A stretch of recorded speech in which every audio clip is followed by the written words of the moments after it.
Hello, hello, YouTube, awesome Earthlings, and anyone else that is tuning into the stream, wherever you are, whatever time it is. Most welcomes. And I am Bernai, the Mind's Third Eye Science Guy. Pardon my raspy voice. I won't be doing the yelling like I was during last time's stream. I am joined right now with the wonderful Mr. Mike from Faraday Research channel. And yeah, I will let you take it away here, Mike. So I will just talk in short spurts with my raspy voice tonight. Yeah, thanks everybody for joining us tonight. Yeah, it's been a busy week. I've been doing a lot of experimentation. I've been doing a lot of work, at home. I've been doing a lot of overtime. So I've been doing this and doing a lot of overtime at work. Christmas is coming, and I know everybody's trying to save those extra dollars for Christmas. I'm no different. So yeah, I've been doing Black a lot of. Friday hurt my pocketbook today. I just have to throw that in. But Oh yeah, we're upgrading. We got Stream Deck here for the streaming and a 4K camera, and hopefully Santa is nice to Mike this Christmas and gets him some similar things. yeah, exactly. Yeah. Yeah, a lot of stuff going on with the channel. The channel's, I think the views I'm hitting almost 50,000 views on the channel. So my my hit ratio is up like over 100%.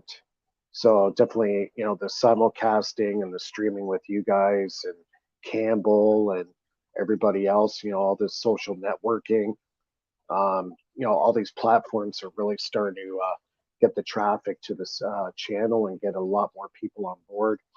I'm over 800 subscribers now and counting.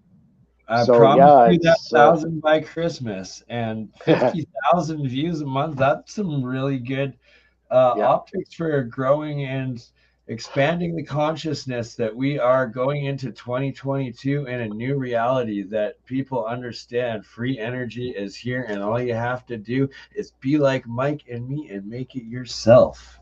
exactly. That's the whole thing. That's why I'm doing this channel. Not, I don't know everything, and I'll say it over and over and over again. I'm like anybody else out there that's an experimenter at home. We go in with a non-bias attitude and we see what other people are doing and apply it to your own projects. And hey, maybe it leads to something. Maybe something I'm telling you, or a suggestion, or a layout, or a circuit, or whatever, might be that thing that your project's missing. And you can apply it to your project and carry on. And that's all part of the social networking community. You know, uh, guys back in the 20s and 30s, they would only dream of having something, a platform that we have to work with today.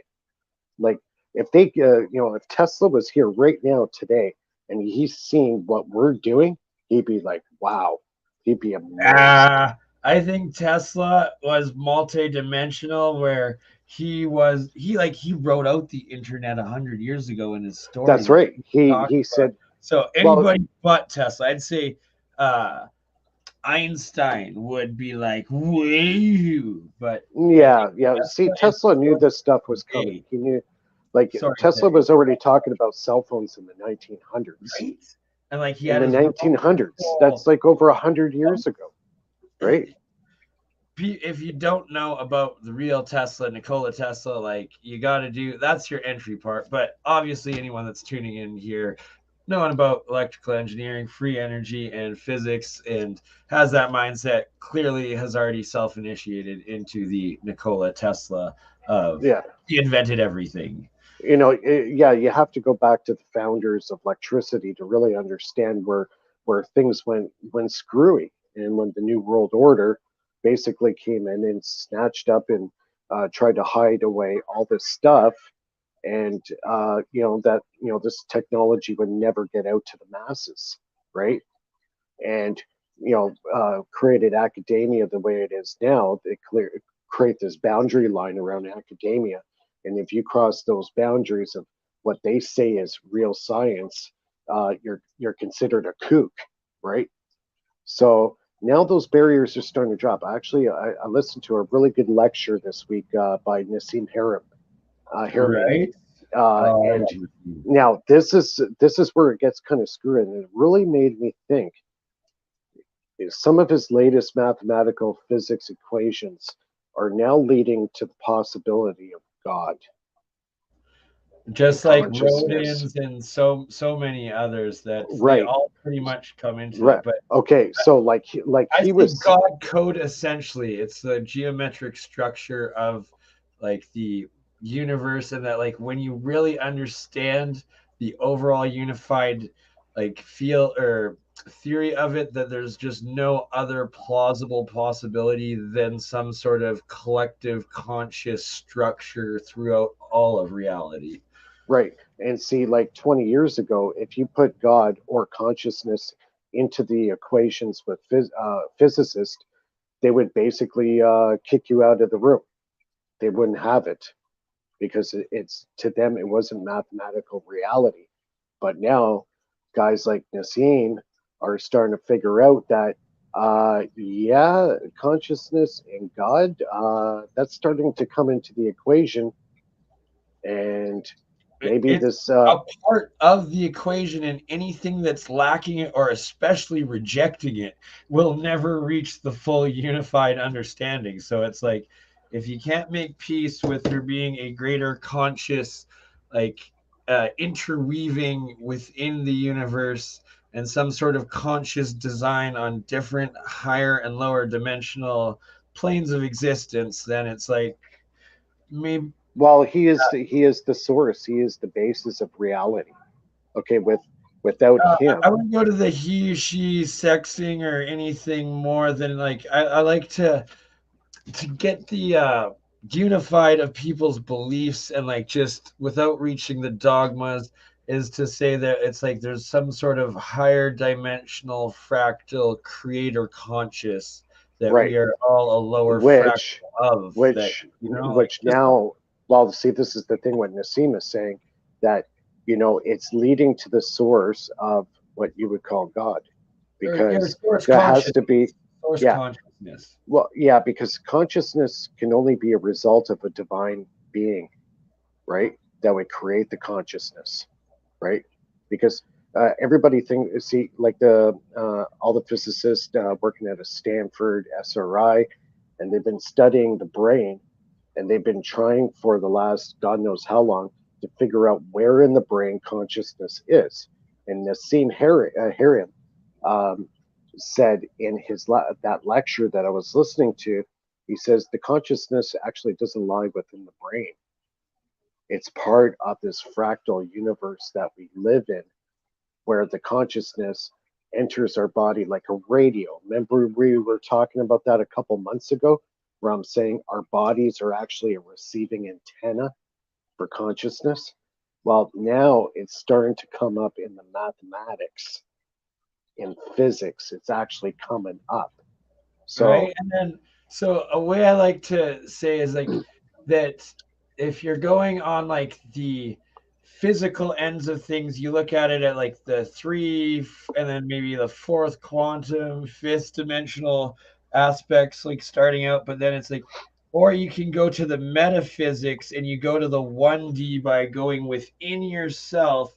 And once you reach that stillness within yourself, you can then connect into the overall source that's consciousness. right. Yeah, And you're coming then in. you're Yeah, going inverse in to then create overall connectedness, as opposed to having to then bridge that fourth dimension where you got your spaceship to the fifth dimension, where then your extended life to the seventh dimension technology, right. where right, like all the way up to the 11th or 12th or whatever highest dimensional plane that the ultimate universal source consciousness that we are all a piece of runs in. Well, we are all in. We're all as one. And Exactly. it sounds cliche when you say it, but we are No, technically not, all not as the one. people who are watching this channel. They all know that we are the one, and We're yes, once we we're make all that leap, connected, and it's they're proving speaking in. the thing is they're proving this in science. They're proving it where you could take a photon and another photon, all right, at a great distance. You manipulate one, the other one's going to react at a distance. So Quantum that locking. proves, Yeah, yeah, but well, it's called entanglement, yeah, exactly the right? entanglement where that it's happening simultaneously throughout space-time. So that right there throws out the Like thermodynamic remote viewing. right out. But it does exactly. But it does prove the remote viewing as a scientific backing with that quantum locking. Yeah, and that was all studied extensively at SRI. Russell, anybody who's interested in that stuff, you can look up a guy named Russell Targ. He's blind, and he's a physicist. He was one of the founders of the modern laser. He was an engineer on the modern laser. So, yeah, he was working at the SRI Institute with two of the greatest psychics on the planet at that time, and they basically proved that remote viewing and all this kind of stuff is real. It's definitely real. And there is something to consciousness that connects us to the universe, where we could actually travel with our mind anywhere we wish at will. Every single person that walks on the face of the planet can do it. You just have to teach yourself. Exactly. You just have to be a little bit autodidactic, which that's right. Hopefully, Autodidactic, the Cambell, the legend himself, does join us. And yeah, I'm beaming messages to him right now. Cambell, where are you? We all are autodidactic with this learning program that we are doing. Yeah. So yeah, this week I've been doing a lot of experimentation. Working with the spark gap technology. I've been researching actual Tesla's words on the spark gap and what it does and what you got to do to it. And I've just been working on that. I made a new setup here. Maybe I'll try to focus in on my setup here without dropping the camera at the same time. So I got the multiple spark gaps. I have 4, and they're laid out in series. Now, I've been also preaching, and it's actually starting to come true, that all the systems have to have internal capacitance. So at each, I got it at 3 points here, here, and here. I've got 11 kVA capacitors that are ceramic. They're only 220 picofarad. So they're very small. But anyways, when you start charging everything up and you're sending the arcs through, this will keep the circuit charged up, so there won't be any lag. And if you can keep the sparks steady and strong, your output's going to be that much better. So I've got 1, 2, and I got 3 spots where I got these small little capacitors hooked up. So one of them will be hooked up to the terminal where the spark gap is, and the other side of the capacitor goes to earth ground. Okay, so what you're doing is you're building up this capacitance in the system. Oh, sorry, Mike. Can you check on your in the cam mic options, and then there's like the background to turn off the green screen on your background? I think that it's popping something up and it's blocking the vision when you're not moving around. It puts up the fake. Oh, okay. Can you see me now, or am I still blocked out? No, we fully see you now. Okay. Let's go into cam. Oh, that shut me off. That's the green screen option. Oh, that's back on. Camera. Virtual backgrounds, then it goes to no background, and the option is green screen when you hit the camera mic. Where is it under mics? So the camera mic option, you click on that. Oh, you're on your phone. Hold on. Yeah, mine doesn't have that. Okay. It should still give you in the settings option. Yeah, I got the settings option, one for audio and the other one for camera. And then it's not giving you any others? No, it just basically shows me for front or back camera. Gotcha.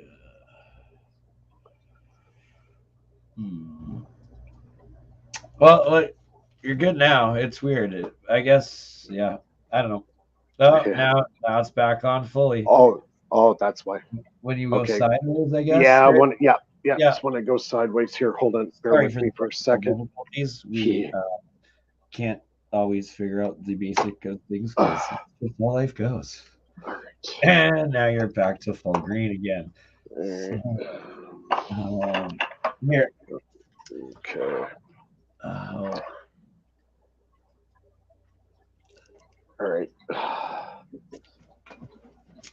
Okay, so what I'm going to do is I'm going to switch the camera to the front here.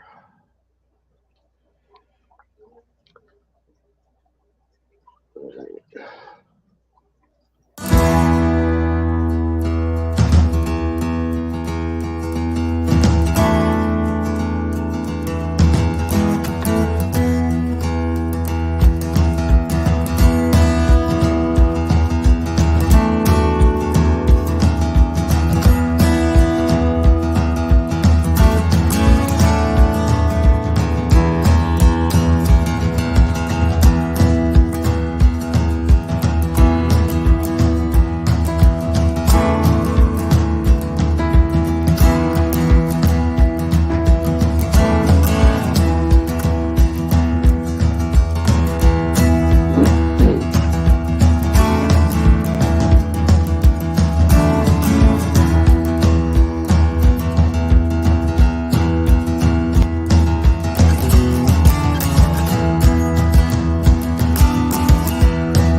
Hello, hello. All right, there we go. What was that? So one of what Campbell put together there. Oh, okay. Little technical difficulty intermission. Campbell's here? Or? No. That was just what I have uploaded from before. Oh, okay. Son of a. I have no idea, but you got it working good. Oh, no. Okay, on the phone. Yep. Yeah, you hit more, and then there's the settings option, and then there's the general. What? See, I got Mike, I got Cam, then Cam and Mike settings, then chat, and then leave. Right. I thought I found it, and it's gone. I'm lost. All right, it's good enough. Sorry, guys. Just please continue, Mike. I'm sorry. No, it's okay. Yeah, so just trying to work on the circuit and get the circuit right. And yeah, so I'm making definite progress with the circuit design. And then as soon as I get the circuit all designed, it's going to go into a box. I like to use those utility camera cases. You can buy a Canadian Tire, you know, the ones where it's got the sponge inside or the foam, and you can cut it out and put whatever you want in it. Same thing that I use for my pulse motor. So eventually it's going to go into there, and I'll also line that with metal and stuff like that to make it like a Faraday cage. So I think that's going to be the plan for that. So right now it's just basically perfecting the circuit design and getting the highest output so I can charge capacitors, which is going to run the inverter, which is going to run utilities. So since I'm happy with the amount that I'm able to charge up in a short period of time, I'm hoping that I can get to the point where I can charge capacitors faster than I'm discharging them with an inverter. And if that's the case, then I'll have to set this up on a timing circuit where I would go on, say, for a minute, and then it will shut itself off and stay off for about maybe half a minute, and then go back on, charge again, and then off again, back and forth kind of thing. So this generator might not actually have to be on all the time. You'll only be on in like intervals. So I can kind of show everybody what I'm doing here. I'll switch the camera and I'll show the spark gap. A lot of people have already seen this on my YouTube channel, so it's just kind of a repeat. Sorry to interrupt. Monitoring the live chat. Angela, it's Bernie running because I'm streaming also to Campbell's channel, but I don't have the overall control or anything master controls on his YouTube or anything of that sort. So I am unable to even see who is a moderator and who isn't in his live chat. But it links everything to the one StreamYard together, so I can like post you guys' comments and see what you guys are saying. But I am not in control of the wrenches at all on Cambell's. But I'm also streaming to my channel, which if you hop on over, I will gladly give you a wrench, but it sadly does not transfer over to Cambell's. And I need his phone number so I can hassle the heck out of him and make sure that we don't just randomly hijack his channel when he joins us. So you were talking about the capacitance and putting it in 3 different spots there. Yeah. And that's to keep it like at like the harmoniously charged throughout the circuit going through it there, so that you can then pulse it with very small, quick shots of electricity to keep the full circuit powered. Yeah, so it doesn't fall behind. If it falls behind, then that's when you lose power.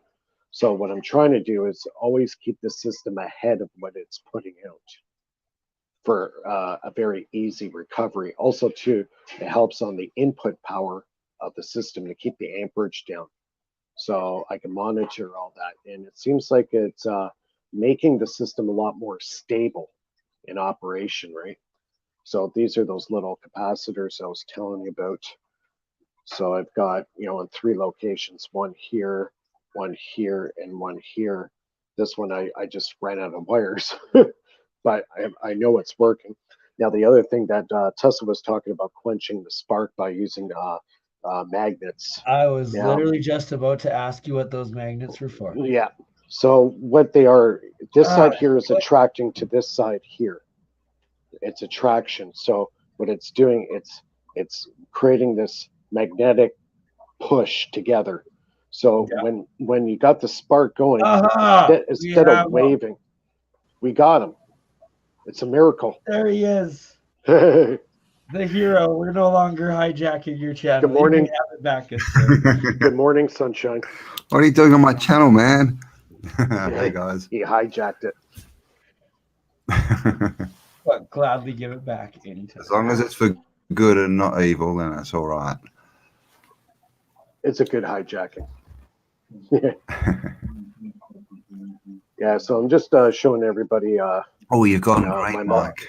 Yeah, it's green, right? I'm trying to figure out. It doesn't give the option on the it's all good now. It's gone again. Yeah. See, second I put my there you go. thing sideways. Yeah. Yeah, you can't put it sideways or it goes to the green. Oh. Okay. So now you got 2 spark caps. 2 separate, no, 2 separate spark caps. I got 4. There's 4. 4? Okay. So 2 in each of those. 4, yeah, 1, 2, 3, 4. So here. Wow. And is that stepping up the input that you're getting? Yeah, as well as the Tesla coil, like a bigger coil I put on. So I got the big coil hooked up now. Oh. And there's the spark gap.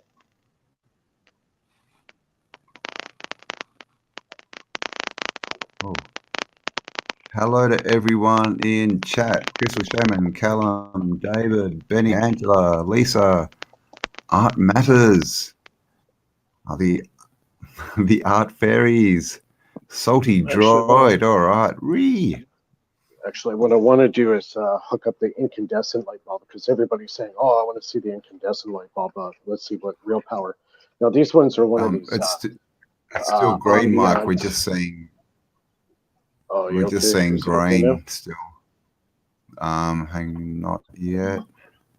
It's showing that I got outside, and I'm gonna go on my login from my cell phone into StreamYard and figure out what the option is. Here, what I'm gonna do is I'm just gonna pop out for a second and log back in. Maybe yeah, cool. That. All right. Okay. All right. No worries. All right. How you doing, Campbell? I'm here. And I noticed you sent a couple of ones, both asking about crypto, but then Starfort.io, people are minting NFT Starforts. Is that the Can you guys see me now, or am I... Oh, he's back. Starfort, what was it? Sorry, Starfort NIO. Yes, you're working now, Mike. Starfort IO. Oh. You didn't send that to me? Really? Oh, did I? Oh no, maybe I did send that to you. Yeah, I've had a very busy week. I think maybe I did, didn't I? About a week ago or so. God, I don't know what's going on, mate. I've been away. I've already done like an interview and a podcast today, so perfect. And it's only 10 a.m. Just you wait, Campbell. We are tonight before this episode is done. We'll have David and Callum back on, and we are going to work out the 48-hour straight streams that we will do every second weekend, and it's going to be a mind-blowing, beautiful thing. What? 48-hour streams. So what it's going to be... You're going to try and do another 50-hour stream. No, but we're scheduling it where Callum and David will take on 2 6-hour or 4 or 6 hour together. They agreed to it last time. We'll figure it out. But I've also got a bunch of other channels that will be going in. Basically, it's just going to be like a TV or educational stream that I'm arranging already that other people come in and multi-stream. Anyways, I won't get into it now. We'll talk about it after. I get you. Awesome. Take back over. There he is. Okay. You're sparking there, Mike. We can see it. Yep. You're up. I'm trying to do this and not kill myself. That is key. Actually, the green, it could be if you're getting too close. The plasma field is interacting with your camera. That could be that's what it is. Oh, yeah. It's creating a field. Smart thinking there, Bernie. Yeah, it's interaction. It could be. Yeah, I'm standing up now. So. Oh, okay. What is going on with your voice? There goes that. Well, it's just permagreen now. What the? If he shakes into your rasp, Bernie, is that rasp from 50 hours of streaming or? Yeah, it is, and then I got 6 hours of sleep, not enough that I needed, and then it was the girlfriend's birthday, and then it should be here. Can you guys see me all right? No, we cannot. It's all green. You're still the whole. Okay. Full green since. Too much EMF emissions coming, I guess. Hold on here. I'm going to shut it off and then try again. Am I back? Is my video back, or am I still dead? It's still all green. Did you turn the camera on and off again? Yeah. You can't see my face. There we go. Okay, so you turn it off. Does it flash? But hey, there we go. Okay, we're back. Okay, maybe I'm creating too much. Could it run a crypto miner? Right? That's going to be part of it. Creating some nuclear ignition here. It's the plasma fields. I swear. I'll bring up some pictures. I'll get them ready here. But whenever I have my monoatomics, that it gives straight. You can see the field force interference on either video or pictures, and it's depending on the strength of the monatomic, what type of metal. It'll either be going sideways or vertical, and the lengths between the ways are different. It's cool. And now we're back to green again. Back to green again? Oh my gosh! That's green. Yeah, I'm gonna let you two talk. I'm gonna go outside and see if I can figure it out. Just let me know if I'm back. Here we go. Yeah, I'm back. Yeah, you're back. You're back. Go, Mike. What's that? So just try not to get too close and interrupt. Yeah. You have to keep moving and keep it vertical, and then the green screen won't kick in. And I'm going to go figure out how to get rid of that. I will be right back. Yeah. All right. Yeah, I'll just shut it off for now until he gets things sorted out. Yeah, no, I'm probably creating now there's no interference. We see you perfectly. Well, I'm probably creating such a electromagnetic pulse, and that's screwing up the electronics, which makes total sense. So, yeah, I could see that screwing up the phone, sure, and any other electronic device. Holy government! They turned my phone off. I went to the rallies on Saturday, and literally I got into the city, and I picked my phone up, and it was just it was frozen on some weird screen I've never seen before, and I couldn't even turn it off. Cell phone jamming. Yeah, they used the cell phone jamming. I couldn't even turn it off to reset it. Like literally, it was just jammed the whole time. And as soon as I got home, it all reset and started working. Couldn't believe it. They jammed it. But they jammed all of Melbourne. So so they couldn't live stream. But of course, when they do that, everyone just goes, "Oh, you can't live stream. I better record this too." And then you get like 10 times the amount of videos coming out the next day. Yeah, it's crazy. But so what that is they drop the networks down from 5 and 4G to the 3G, and then it's not enough. Is that what they do? Yeah, there's not enough memory. Oh God, I can't think of the word. Bandwidth. But there we go. Not enough bandwidth. That's why you get all those crappy videos coming out. That's what it is. Yeah, because a few people managed to stream, but the quality was just. It was like you were looking through a storm. It was shocking. Yeah. But someone asked Mike about could this run a crypto mining machine, this setup, and pretty much is it you could set this up to run any kind of machine, couldn't you? Really, it just depends on the setup. Yeah. Yeah. As soon as you hook up a battery to an inverter, you can run it your mining machine for pretty much ever, as long as this thing has enough power to run and recharge the battery that's driving your inverter. Yeah, sure. That's my goal. So I have three kilowatt inverters sitting in my locker right now. I could take 2 of those and I could power an entire house forever.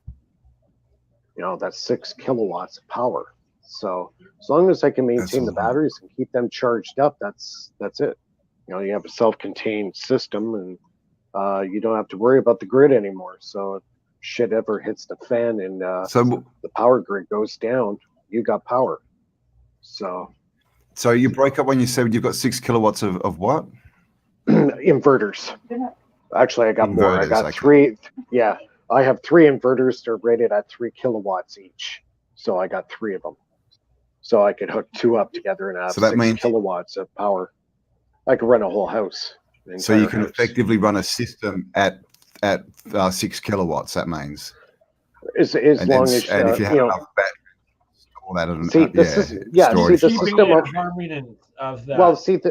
The system I'm working at, it can be scaled up. I can make this thing twice as powerful, 3 times, 4 times. It's just a matter of working out all the kinks where you're annihilating as much resistance and getting the circuit in as uniform minimum waste as possible, and then oscillating on the same frequency, and then vibrating on the same harmonic, and then from that you have the most efficient circuit, and then you can step it up as much as you want. Right. With the see how I tune a spark gap is entirely by frequency. So when I get it going, and what it should sound like is almost sound like a car engine, like or like a motorcycle. And when you got that like that, I know that the spark gap is tuned.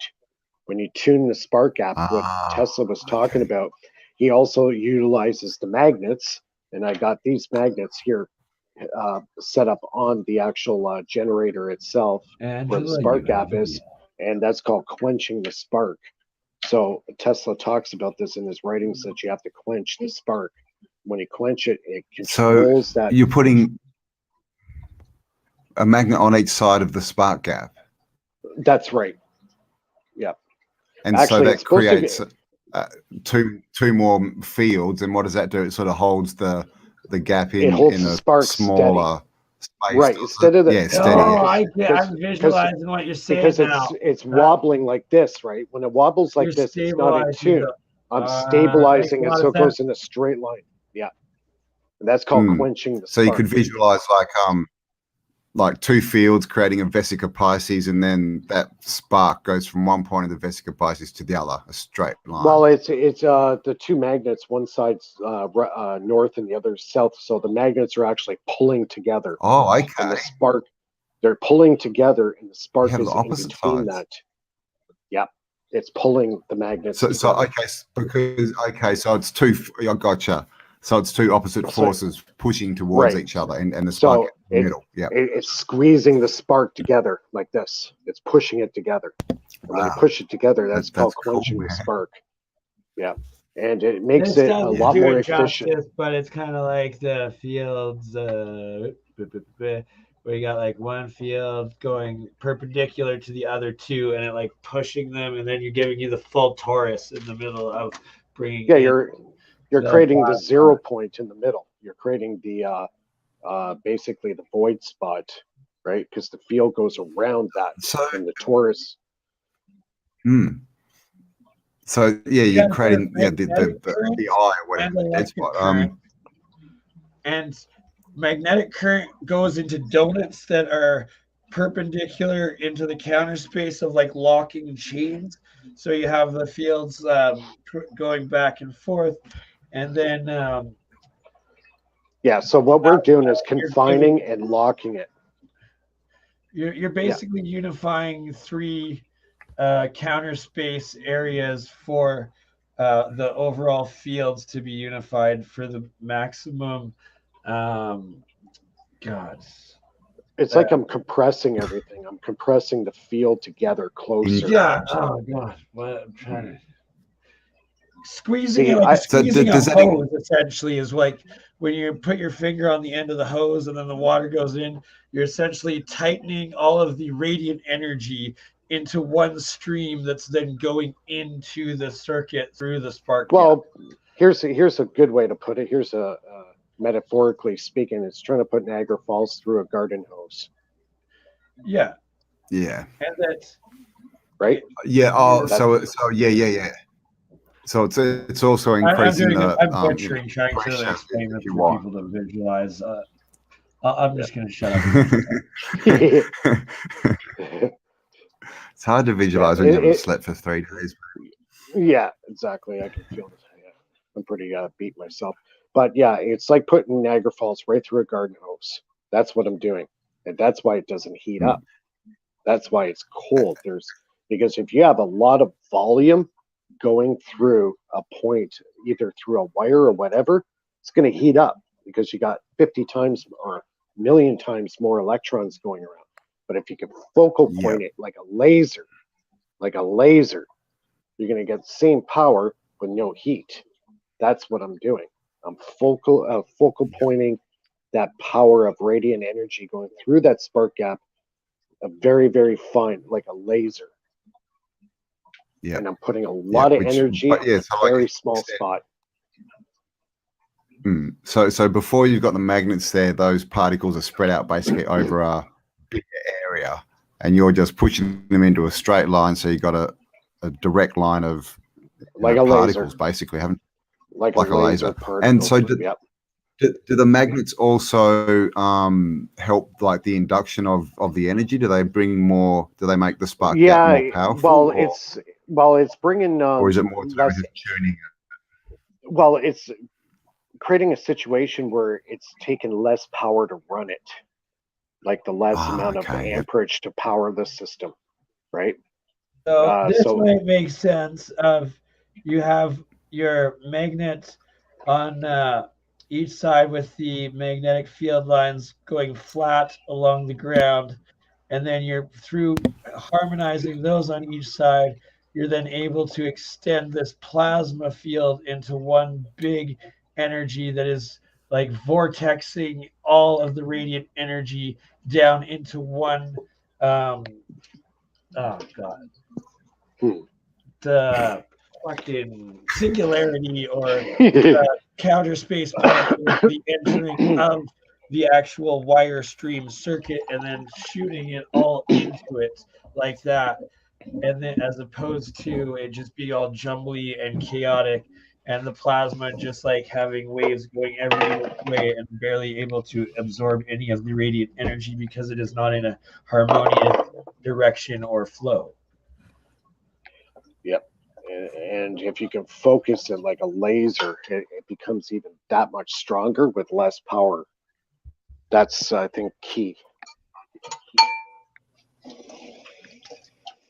Don't mind me here. I'm just doing a coffee refill here. So if you, because this can run off a small voltage, like literally we're talking, you know, one solar panel.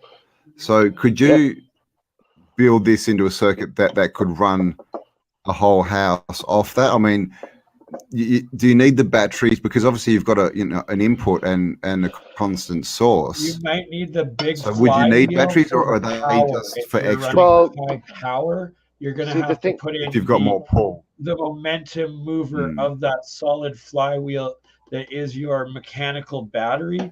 So if you have a big inertial, like giant rock, like huge in weight of your flywheel, once it's up and spinning, that will be able to actually amplify the power that you can harness off of that signal that's going in.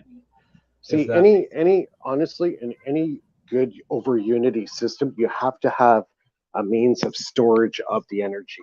Okay, you'll always have to have a storage medium. Okay, the thing is, how fast can you recharge that storage medium? Okay, so I'm working on a system that can recover that storage medium as fast as possible with the least amount of energy to do it. That's the whole premise of what I'm doing. So, like having the battery, see, that technology is already here. We have very good batteries, we have very good inverters that can do the job already. But the holy grail is being able to recharge that battery system to the point where it can sustain itself, taking very, very little power to do it. And that's what I'm working on. Because, you know, they have very good inverters now, and they have really, really good batteries now. The battery technology is always going to evolve, and the capacitors as well. So that technology is there. Okay, set that aside. I'm building the recharging system that sustains that battery. And if I can sustain that battery, take a very, very small amount of power to do it, that's the whole goal. And you can sustain a working system indefinitely. That you would never have to hook to the grid. Because the constant input of energy, isn't it? Yeah, that's right. So could you power this off? The resistance and the wastage to the maximum. You're off, what Mike's doing right now is making it the most efficient circuit as possible, right? Yeah, because that makes it over unity.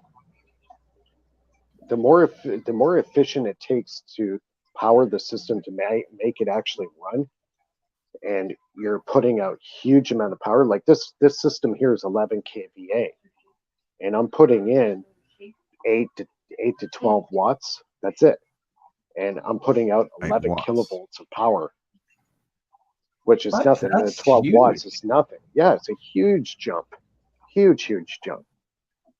So I'm pumping out. What are you at the kVA. moment? Is it still 4.3 or 430? What's that? Over unity? You're over unity. I think last time you said it, you were about 430. Yeah, it was 416. Yeah, around 416. So I'm 416% over unity. Over unity. Yeah, and I'm only putting 12 watts in. So you're basically 4.6xing right there. Yeah. So basically, you're putting in energy, but you're getting 4 times the amount out of usable at the other end. That's right. Yep, exactly. Yeah. And I'm able to charge that into a storage medium and then use it, because that's what Tesla talks about. He says you have to utilize it like this.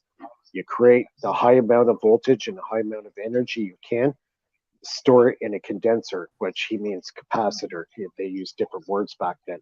And then from there, he says you can do whatever the heck you want with it. You can make it into an AC output or a DC output at whatever frequency you desire. you have to store it in a storage medium. The second you put it into a condenser or a capacitor, you can do whatever the heck you want with it. And that's it makes total sense. Total sense. And that's exactly what I'm following. Yeah, because so you can use capacitors as batteries, is that right? That's what you're saying? Yeah. See, what's great about the capacitor over a battery, I'm going to just tell you the difference between the two. Batteries, correct? Like you have to have, no, what it is okay. Spots. And well, see, the capacitor has one great property. One, it could deliver a huge amount of amperage very fast. Like we're talking hundreds of amps. Okay. If you do the same thing with a battery, you'll blow it up. Okay. But the battery has over the capacitor is capacitance. The battery has way more storage power than a capacitor does. So I have a small bank in my tool thing. It's 500 farad. Okay. Well, a small battery has more capacitance than that, but the amount of horsepower, the capacitor has a lot more. It could deliver hundreds of amps right away, where a battery cannot do that. If you try to pull 100 amps off a car battery, you'll destroy it. Okay. Really? I didn't know that. Okay, so the capacitor can creates horsepower exponentially more than what a battery. Okay. Well, yeah, so the amps, the AC, and then well, it could be AC or DC. It doesn't matter. Doesn't matter. It could be AC or DC. Yeah, no, I know. I'm sorry. I'm wording that wrong. I'm trying to figure it out. Space case right now. So, sorry. but the new technology is if you get the supercapacitors and you hook them together with a battery, so now you've got a battery that can give out 100 amps, no problem, and not kill the battery because you're using the capacitors as the front line of the power. So you're going to be pulling that 100 amps off the capacitors, and then behind it, the battery recovers the capacitor at a slower rate. So it gives you instantaneous hard power. System rather than.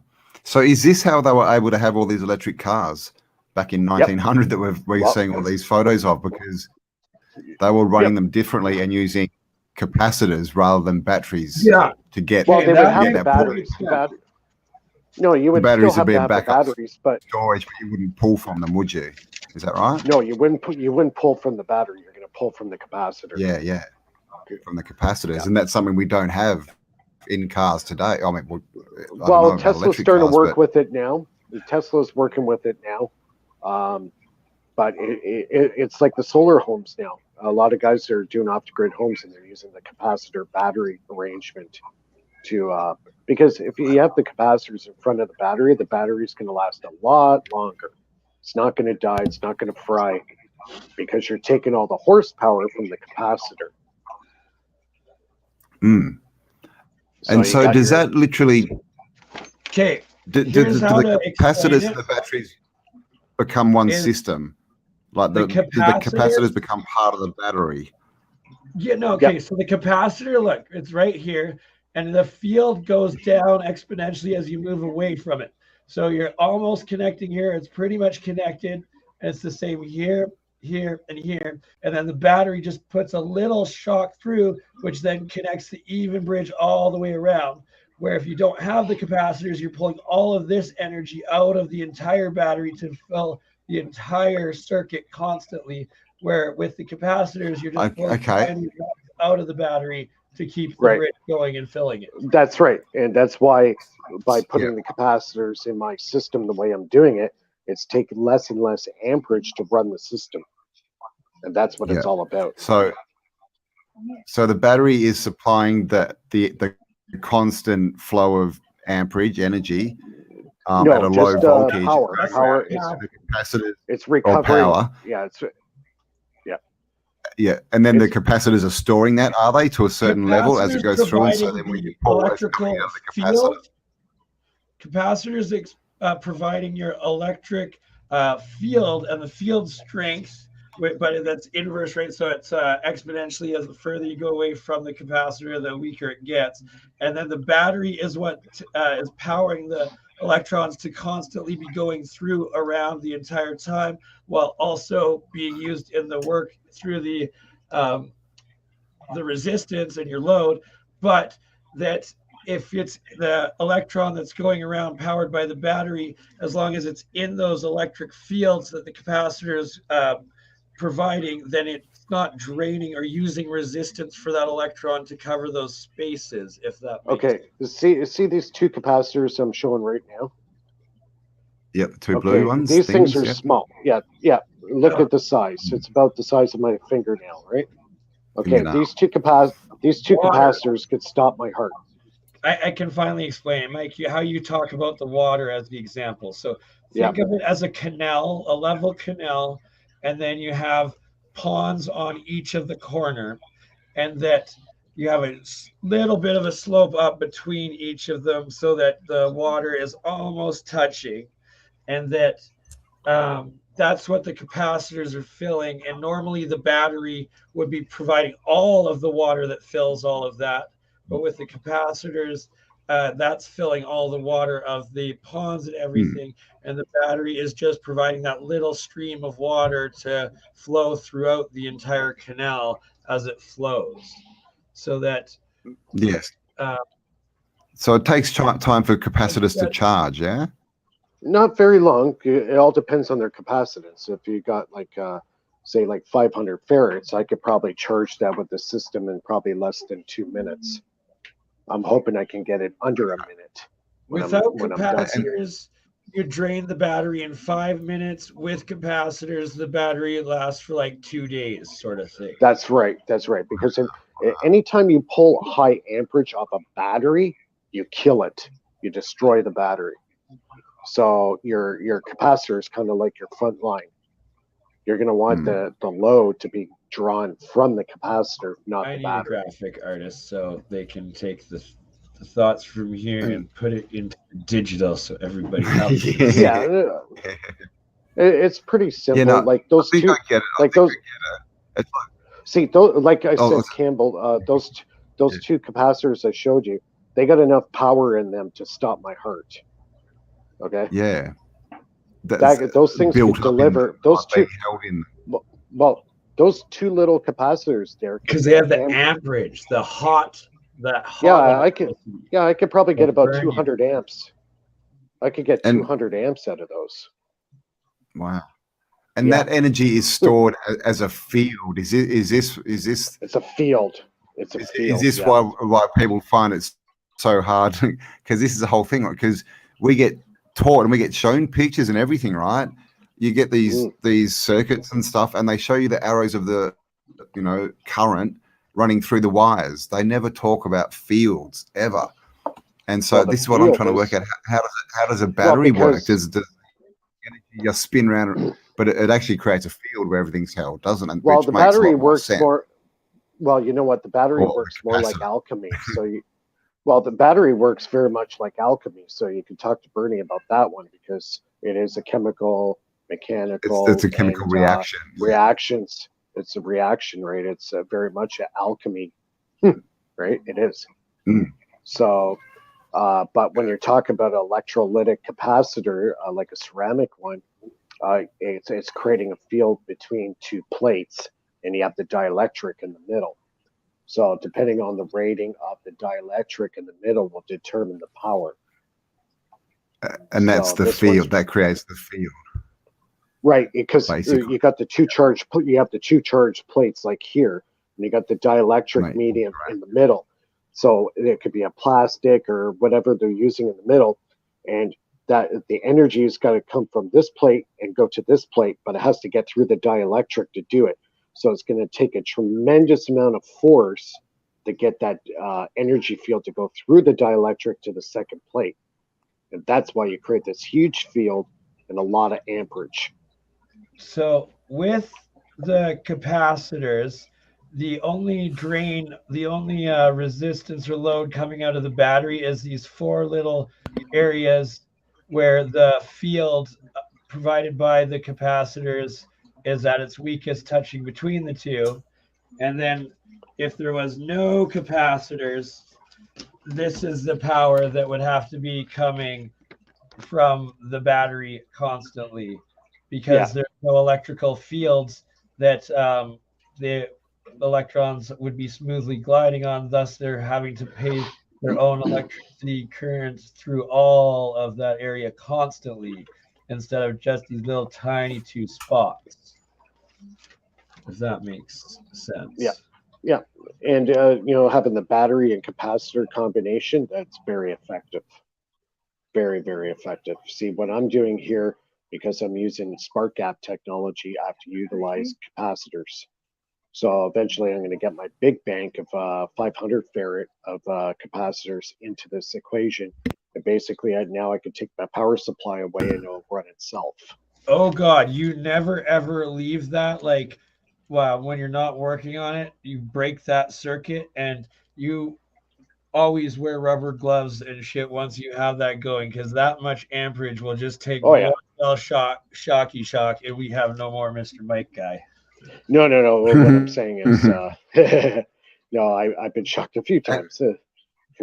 No, with that crazy amperage, if you had all of those capacitors set up at once, right? Oh, it hits you like a brick hitting your, the center of your chest. You can feel it.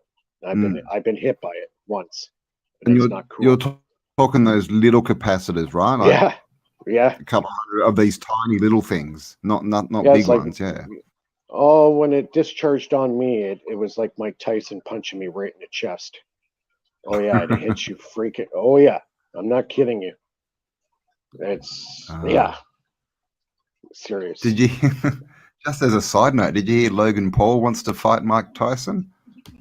Who's this? Yeah.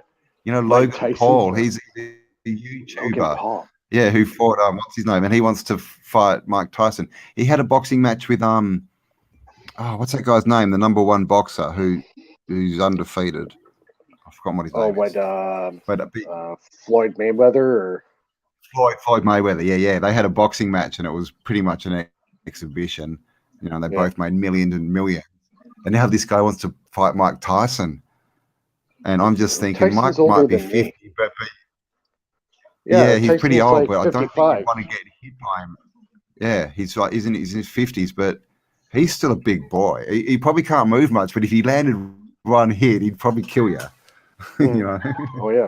No, Tyson's still pretty fit for his age. Oh yeah. He's doing he's. Oh yeah, he's just got to fit for his age. Wear earmuffs, I think. Just wear earmuffs and you'll be right. And then he's gonna lose a nose. So that'll be funny, but because I can just imagine that happening and bloody the YouTuber thinking, oh, it's just an exhibition, and Mike going, I'm going to kill you, and it just goes the wrong way. But there we go. The world is crazy at the moment. I mean, how's that?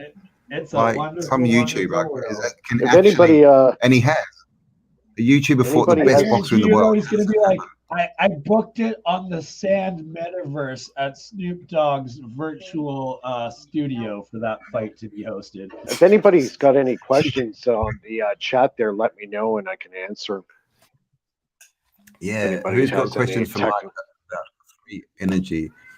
Pretty sure I heard Cambell. Mike, Mike do you have Kitty's going off at the moment. Mike, because you should. The phone, I don't think the question or the comments are showing up for you, are they? If I put on the chat, it does come up here. Hold on. If down the bottom. I see it. No? Yeah. Okay. What is a capacitor made of? We have a question. There's several types. There's ceramic. There's electrolytic. There's a whole whack of them. They use so many different materials now. Some of them use mica inside as a dielectric. Mica is actually one of the best. The key. Yeah, dielectric. Mica is very popular as a good dielectric. Which supposedly used to cover the entire Mexico City pyramids. Yep. And you know what mica's how mica's created, right? High intensity nuclear explosion when they did the glass style. Yeah, that's right. When they were doing tests at Trinity, the first nuclear bombs, it was creating this black glassy type material on the surface of the ground, and it's similar to what mica is.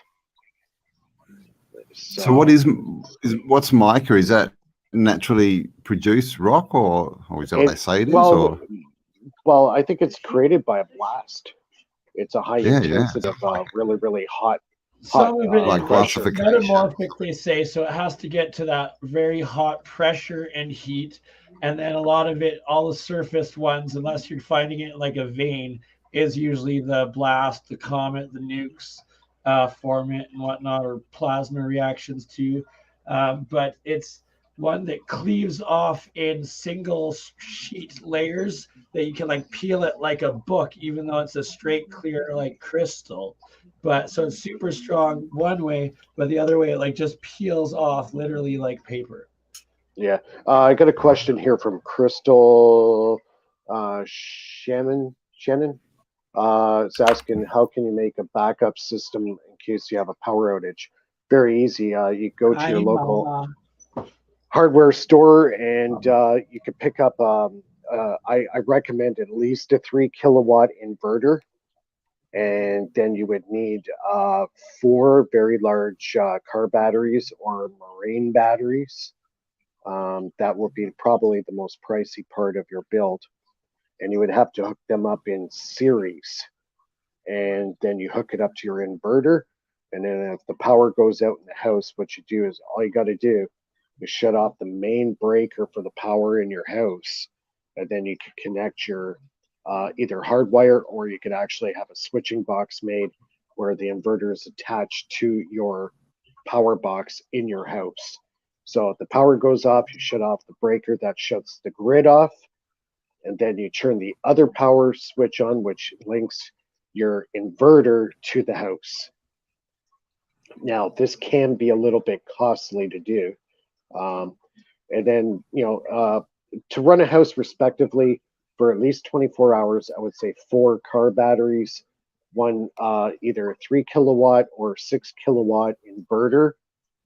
And you would sustain yourself probably for at least a couple of days, depending on how much power you're going to be using, right?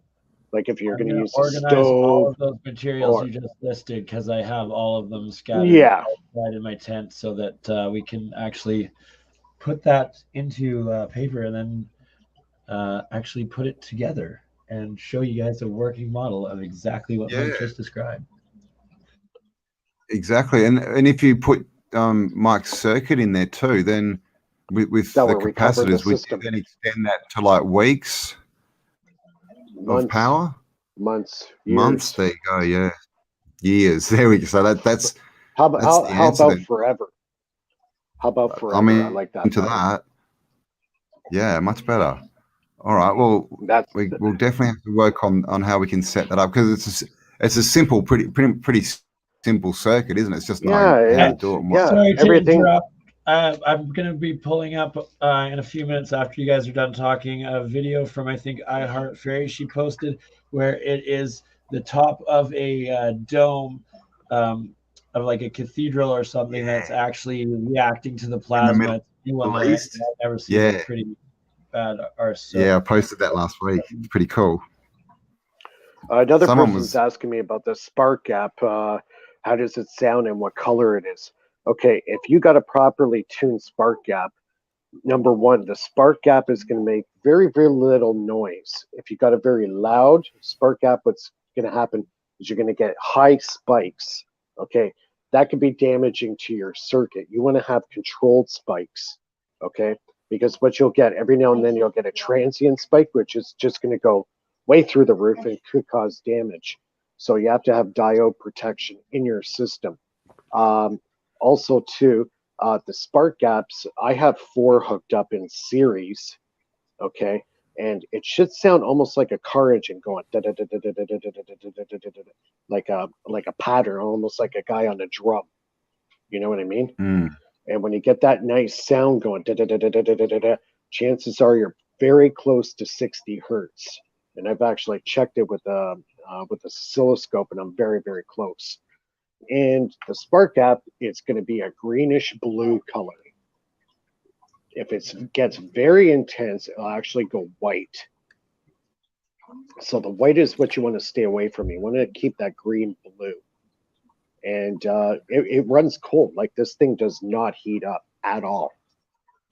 Otherwise, you know, my spark gaps would be melting right before my eyes, and they don't do that. Like, I could touch my spark gaps right after I shut the system off, and they're cold, totally cold. No hate.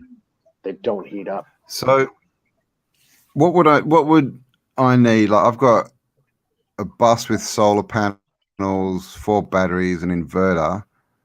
Like, can I build, because I've also got like a split system air conditioner in there, and I want to put a fridge and things like this, which draw a lot of current.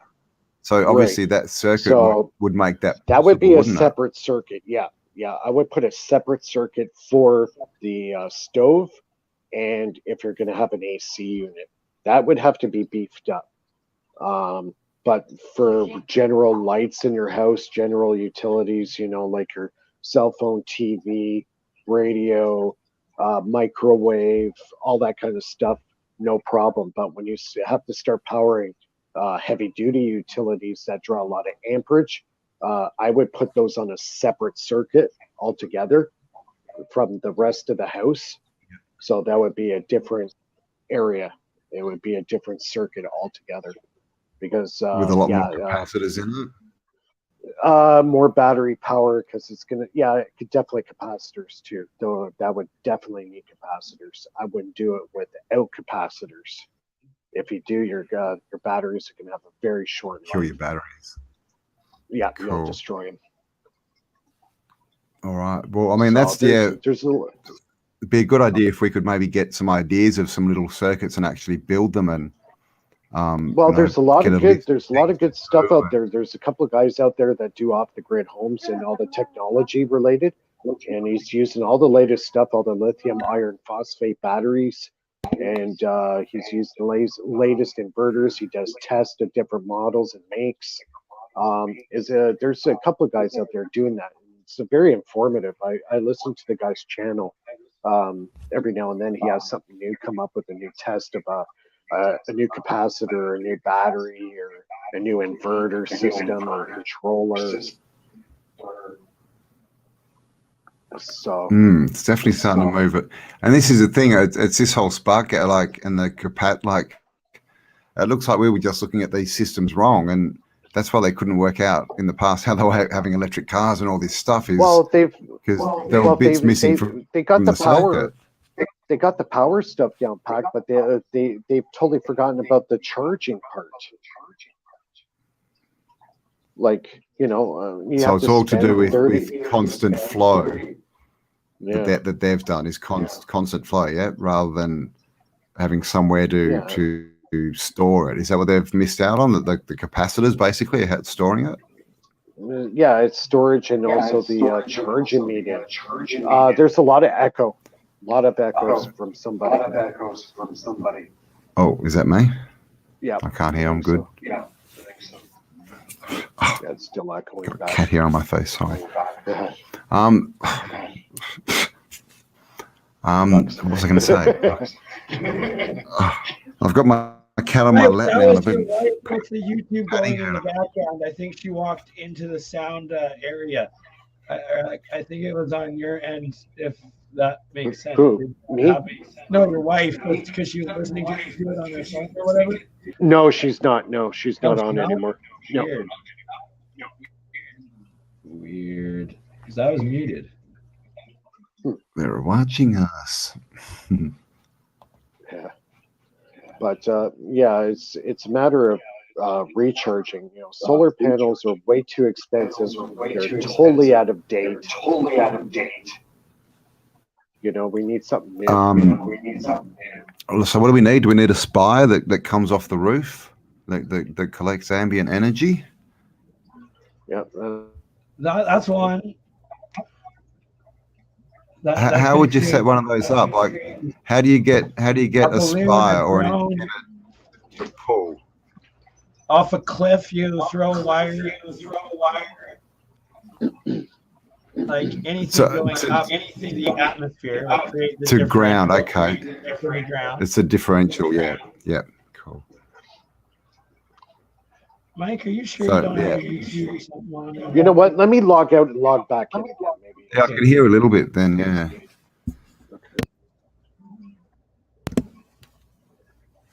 And he will be right back. No, it's still going. Cambell is going. Is it me?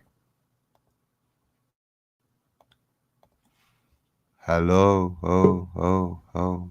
Hang on. I'm gonna leave you too. I'm back. Hang on. I'll jump out and jump back in. Okay, there's no echo now. I'm sorry, Mike. I falsely accused you when it was the Australian. How could you? Hello. And now we are good. Okay, we're good. We're good. All right. So, quick outie and innie, and we are good. The That's a bit rude.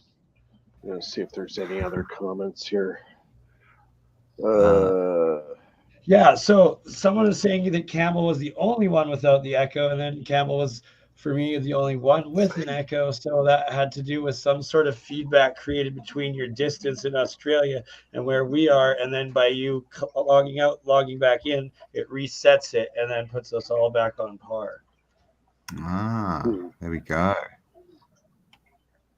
Spooky action at a all distance. Clear. How tall would the spire or rod need to be? At what height would be high enough to gather energy? 100, 150 feet. Well, it's about 100 volts. Basically. It's 100 volts per 100 volts meter, approximately. Yeah. Really? Oh, wow. Yeah. Right there. Yeah, it's quite a lot. So obviously, if you're going up, what would a 2-story house be with the roof pitch? It'd be what, 4, maybe 5.5, say 6 meters.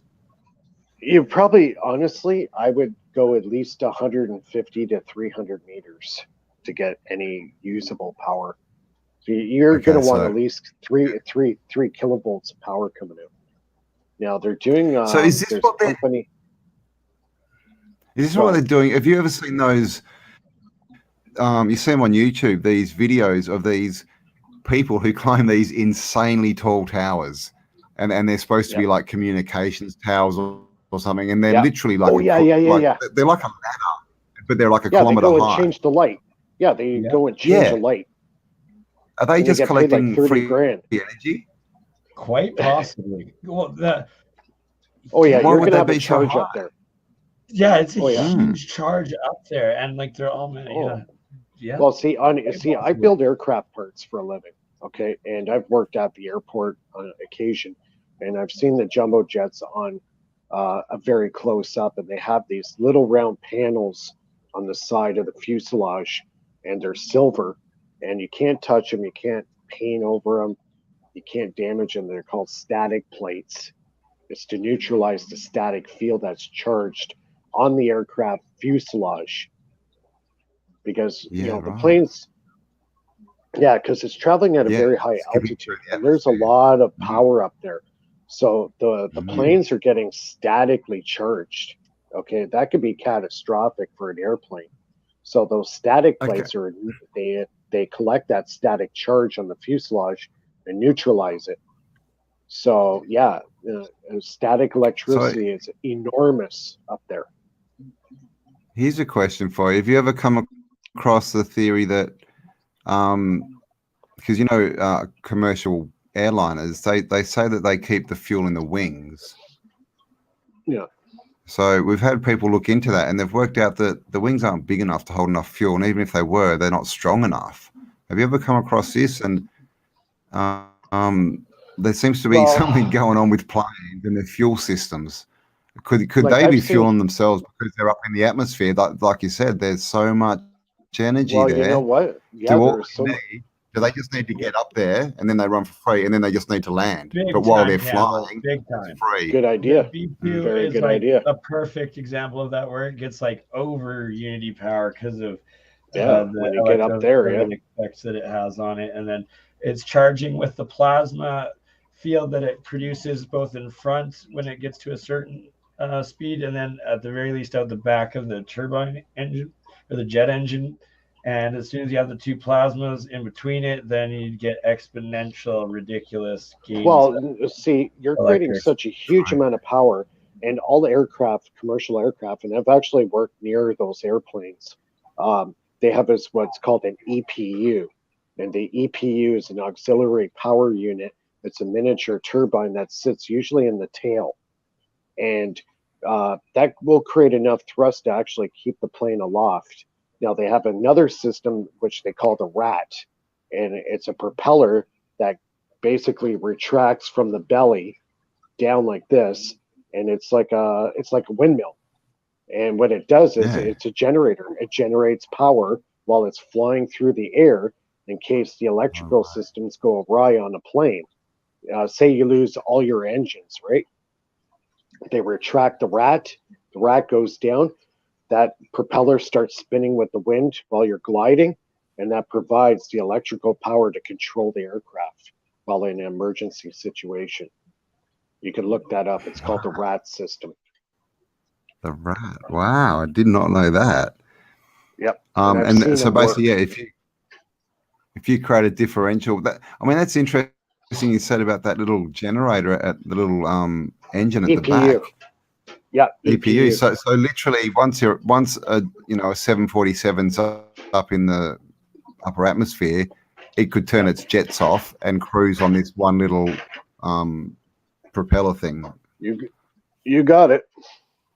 And that could be run for free off the radiant energy. Yeah, off the radiant energy at that speed and velocity you're going at, that would sustain you, because look at the size of the wings on those planes. They're huge.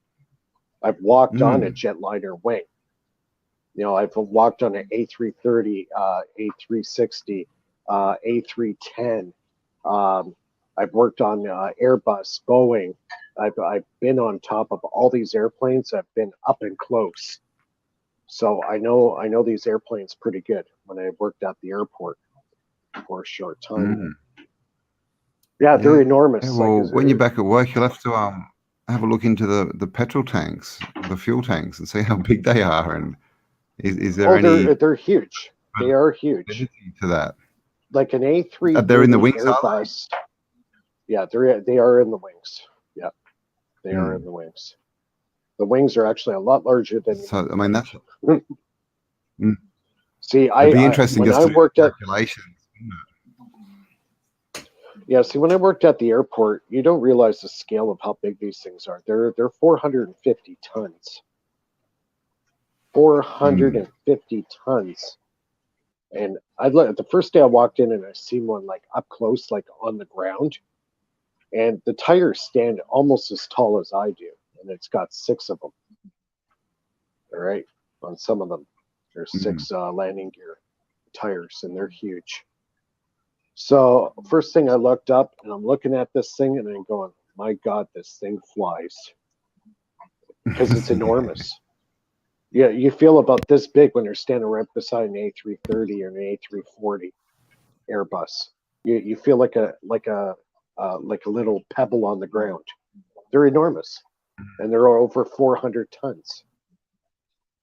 So, yeah, it kind of puts it into perspective when you see a jet flying over your head. Actually, how big they are if you stand underneath one. Yeah. Because you don't get the full effect of it, like when you're sitting inside an airplane and flying in it. You don't realize how big they are until you go out. You only ever see it from the window, or basically as you. I mean, they don't even let you go up steps anymore. I don't think it's all in these little corridors, isn't it? So, Yep. All these little tubes come up to the door. Yep. Yeah, it's pretty amazing that these things fly. It is. It's all to do with air. Is it air pressure that they fly? It's to do with more the wing shape. The third or the fourth and fifth generation. What was that, Bert? The third, fourth, and fifth generation aircraft, like especially like the fighters and stuff, and even more so like the Russian Sukhois, where when they go over Mach 1, they now create a plasma bubble both in front of the aircraft and behind it. And from there, you're turning it into a supercharged projectile that the electromagnetics, like pulling it forward and pushing it from behind, where those are definitely over Unity craft. And the B-2 bomber, like the V-shaped one, the stealth one, with the big wing on it, it's proven with T. Townsend Brown's electrogravitics that it's actually pulling extra, like exponential more energy out of the whatever field. It's creating more lift. And that they theorize it could go into well, not just both lift and like actual momentum inertia going whatever forward, whatever direction it wants to. Yeah, it's like sucking it in and pushing it at the same time. That's why they can fly so slow. Like if you've seen a B-2 stealth bomber fly, and it goes overhead and it goes slow, and this plane, for the size of it, can go very slow if it wants to. And also, why they made the drones the same shape, and how come those CIA winged drones can literally stay up for a week at a time, is because they're using so little actual power to keep it going. Well, that's the key to airplanes now, is being used very, very little power to keep it in the air, right?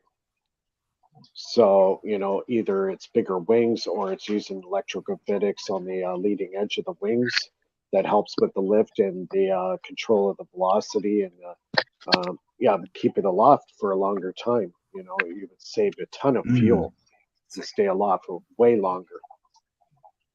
Aren't we told that as you get higher in the atmosphere, that the air gets thinner? And wouldn't that mean that it would be harder to stay up there? Because they say it's all to do with high and low air pressure. And if there's less air, that's why you need larger there's got to be less air pressure. Right? Yeah, you got to go. You have to go faster in order to get out. Yeah, that's another part of the whole gravity unified theory that they haven't really figured out, is the density and buoyancy aspects of it all. And like how I theorize, and it's essentially in line with what the flat Earth community has been proposing for a while now, is the firmament above, but where lots of them say water, it's complete plasma field that I think it is. So that you're going from solid, liquid, gas to plasma in outer space, and then you're in a completely supercharged, superconductive, high density, but condensed space, high density environment of a 4D situation. And that's why the aircraft, the spacecraft, everything has to be so insulated, is so it's not picking up these huge amounts of electromagnetic flows that are all around it in that plasma field. Yep. And I think that's could be part of the reason why the last space shuttle blew up on the way back. It might have had so much plasma attached to that aircraft that the shuttle skin failed, because there was so much charged particles adhering itself to the fuselage of the space shuttle that, you know, it found a weak spot and got in and blew it up. So I think that's very possible. You know, when you go into space, you're in an entirely different environment, and you know, we live on a giant magnet, and kind of like the end machine. So when you get up into that, you know, low Earth orbit, there's a huge amount of potential and power up there. And that's why they did this experiment called the tether, where they sent out this wire behind the shuttle, and it got out about 150 meters, and all of a sudden I seen a big flash of light, and the tether had broken loose. So I think what happened, the plasma, I think the plasma hit it and ripped it apart. And that was probably millions of amps. Huge electromagnetic potential, like a zap. Like, I'm surprised that didn't blow up the entire shuttle. Or I think they could have had to let it go before it reached the end of it because of the charge it was building up. Oh God, yeah. Oh yeah, that would have been catastrophic for the shuttle. Yeah, definitely. All those astronauts are still alive, by the way. Did you know that? Are they? Probably. Yeah. Like, well, I wouldn't be surprised if that was a they're drum not. because it's like it's The official ridiculous. story says that I think it said that 6 of the 7 had identical twins that are alive, but the identical twins also had the same name. So they're literally just photos of cloning these astronauts, eh? Yeah, there's photos of them. You can go and get the old article and get the names of the astronauts and Google them, and you'll find current photos of them. Are you serious? Wow. I'm completely serious. Go and do it, Mike. Completely serious. 100%. Are you doing it? No, I can't on the phone Shall we here. show I you? don't want to screw up my. Yeah, What was it called? Weird. What was the name of the shuttle? It wasn't Atlanta. It was it Atlantis? Shuttle? Which one? Challenger or the last one? Challenger. That was it. Challenger is the first one. Was there another one? Was there? Yeah. I'm talking about the first one. Yeah, the first one was Challenger. The first one was Challenger. Okay, so when was the second one? That was with the school teacher. I didn't hear of a the second one was the second one on re-entry. When it was coming back, it blew up going through the atmosphere on the way back. And did that take out all the astronauts? Were there astronauts on board? Or? Yep. All they're vaporized. And there's video of it that looks like 2 UFOs blew it up before re-entry, and then like it showed. Oh man, it's like either the greatest fake, like I've seen it, fraud ever, or it's actually what happened. Yeah, I've seen that footage. We should look up that one. Look up that. Yeah, let's take a look at it. I don't even know if it's still. I think it's like what the fuck did Discovery do or something like that. It was a shuttle, was it? It was a shuttle, yeah. But it's like you hear the radio voices of the people in the shuttle right before it blows up, saying there's bogeys, and you see these 2 UFOs come up from like Russia, and then you just see from the space station them filming like just all of these free floating pieces of an exploded ass freaking vehicle, and then like the guy filming in the space station is just like losing his shit, and then it looks like it burns up. But it's like, who knows what the fuck that medium really is? Because what they claim it is, it definitely is not. And theoretically, the way the buoyancy, the electromagnetic buoyancy could work is that Columbia, that's the one. Is that like your submarine or like your blimp or whatnot in that shape with enough electromagnetic charge on the outside of it could essentially go from water to space or to air to this plasma into even deeper, higher dimensional pull within itself.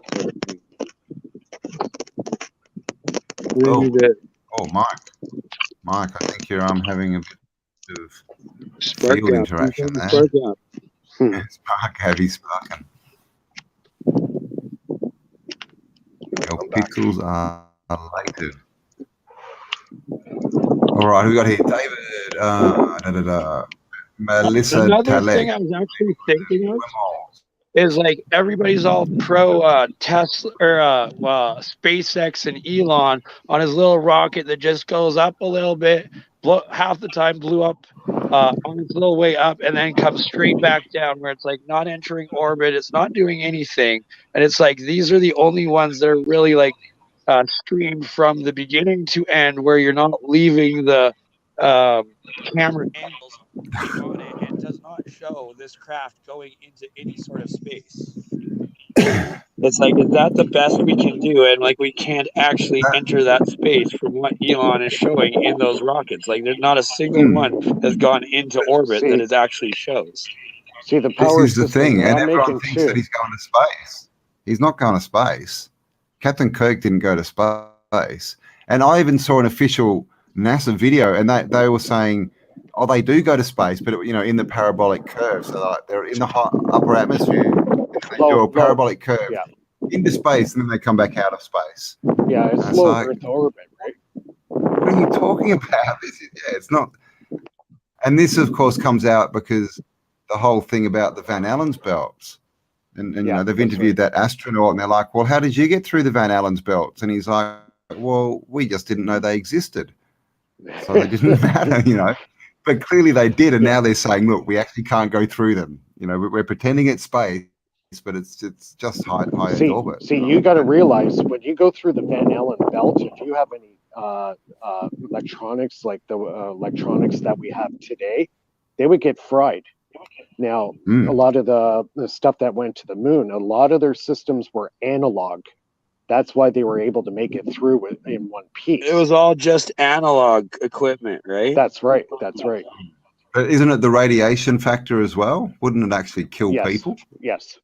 Well, not exposed for short periods, but if they stayed up there like the space station apparently does right now, that would like give them cancer before they came back with what they claim is going on up there.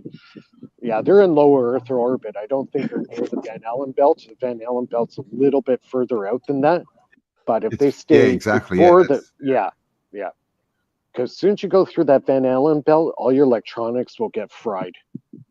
So these satellites that go out there and go through that, they have to be heavily insulated. Heavily insulated. Yeah. If they're not, they would get fried. They would. Talking about these plasma bubbles, you were saying that jets create, but how are they creating plasma bubbles? And if they catch up to that plasma bubble, can they go through it? And the plasma bubble is traveling at the same speed as it is due to the inertial just like reaction of the particles that it's turning into the plasma. But it's that theoretically space-time could be different with that entire plasma bubble if it forms the full bubble. But the back end is being formed by the thrust or by the actual plasma coming out of the rocket part of the turbo thruster, and then the front part is being formed by piercing those particles going faster than the speed of sound in the Machs. It just creates that much resistance of it that then you get the flare up, which the flame is plasma. So then from that little flame supercharged gases, plasma field offs it all the way around. So it's kind of like a super cooled flame bubble of flame that is essentially formed around these things. Basically it's impossible to catch it then, because there's always going to be what's the word, like a constant gap between it and the plane. That's what the Russians were claiming on their 5th generation fighters and stuff, and that they were like immune from like any missiles or gunfire or stuff like that. Who really knows? It's fascinating things, and that's theoretically. The more you look into it, the more you can say like everything. The story we get is not correct. Right, and then it's like maybe the moon is like the plasma layer or the outer plasma layer, and then from there you might have even deeper folding into the actual ether, so that as you go enter the ether space and the plasma space, it's essentially these higher density realms would be folding in on themselves space-wise from like the amount of like space we think a kilometer is traveling, where it'd be like a meter or like a centimeter, to like the hundreds of kilometers that are on the 3rd dimensional plane. That it would just, you'd be essentially time traveling or space traveling over through that density at a much faster pace due to the less space within the space. Oh, okay. Yeah. Folding in on each other, right? So like the particles, the whole fabric of it is like packed in on each other, sort of. Yeah. But like this so is it kind of hard becomes less. Dimensional but like, so this is a groundbreaking theory that we're putting out here. Thinking 5th dimensionally. So, but basically, yeah. So that's how. Because what I was trying to relate it to is all these, you know, lights in the sky and UFOs we see and hear about, and you know, ships and spaceships and all this kind of stuff. Like for them to be traveling quickly, and we know they travel quickly. is that what they're using, like plasma? And are they to get in and out? You know, these things disappear, right? Are they somehow jumping into a plasma bubble and then appearing somewhere else because they're literally jumping into the ether, right? You got it. And the ether, and even denser. And yeah. Sorry, I'm just reading the chats going on here. Oh, wow. So yeah, I haven't. I was looking at the Spooky 2. Mark, so I think I'm going to go grab one. It's what Rife machine. Yeah. What is it? 1,000 frequencies. Oh yeah, let me show mine. So I'm using my signal generator. You got a signal generator. So is the difference really just the apparatus? Is with the Rife machine you just get stuff that connects to your body, but it's basically a signal generator? You could do. Yeah, exactly. It's this is mine. Sound wavelength that our cells. The frequency's done you again, mine.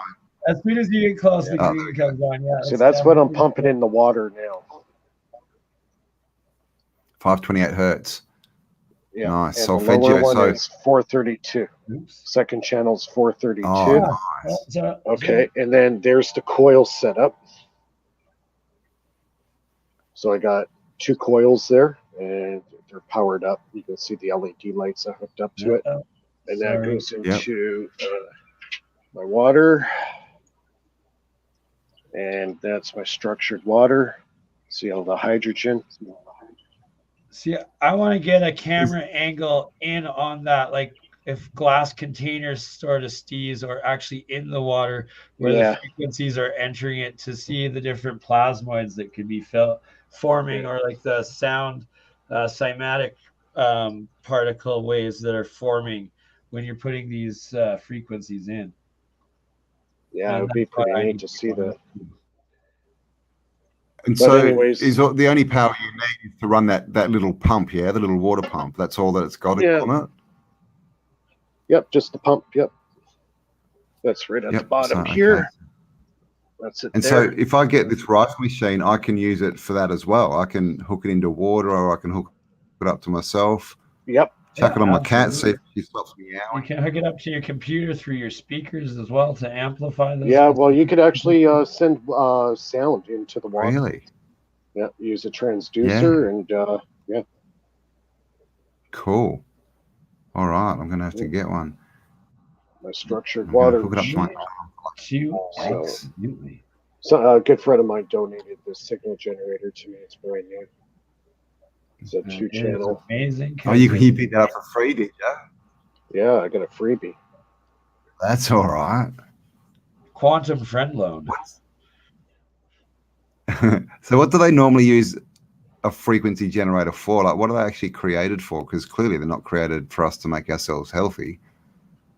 No, well, they're used as test equipment for, testing out coils and integrated circuits. And, it's a testing. Just to see what frequencies they're running at. And that's all to do with to make sure they don't interfere with each other, is it? What do you mean? Is that why they get them at certain frequencies? Because if everything's on the same frequency or close, they start interfering? Yeah, that's right. Like, that's why you have licensing for the frequencies. Yeah. That's why they regulate the frequencies. Otherwise, you'd be bumping into radio frequencies and stuff like that. So, that's why you have to build, if you're doing high-powered devices like this, you should be making like a Faraday cage. Yeah, actually, that's... Like, if you stay under 440 hertz, you're okay. But as soon as you get over 440 hertz, then you've got to start worrying about breaking radio signal laws. And it varies from country to country. Because okay. Oh, really? So they're above 440. You're broadcasting, you're broadcasting. Hang on with it. Yeah. They're really not allowed to broadcast on those wavelengths. Yeah, that's why you You're got not the allowed to think on the same wavelength. That's why you get the FCC and you got the CRTC and all those different companies that control all that and all the licensing for it. I know. I'm still trying to figure out who the governments rent the the frequency band waves in the atmosphere off. because clearly they own them. If we're not allowed to use them and we have to pay, clearly they've got some deal with God going, probably a monthly subscription. I don't know. Well, you know what it is too is back in the day when they realized that Tesla was onto free energy, they knew they had to start controlling it. Because as soon as you put a control on something, then you can't experiment with it if it's been controlled. Exactly. Right. Exactly. It's like we find in history. You know, it's like they've got archaeology. Right? Yeah, that's the thing. Everyone thinks archaeologists are the great history hunters, but they're actually the wall to stop anyone looking there. All right, here we go. Free energy. Carrie's wants us to play this, and she's asking, "Is this like a plasma spark gap, Mike?" I'd say yes. Yep. Oh yeah. Big time.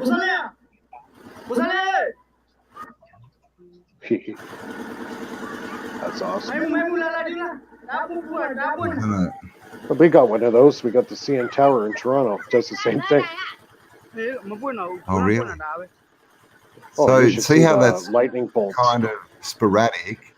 Would you say that that's functioning, or is it just kind of only just functioning, and that's why it's not running constantly? It's sort of just that's functioning right there to the higher level. Looks like a weapon.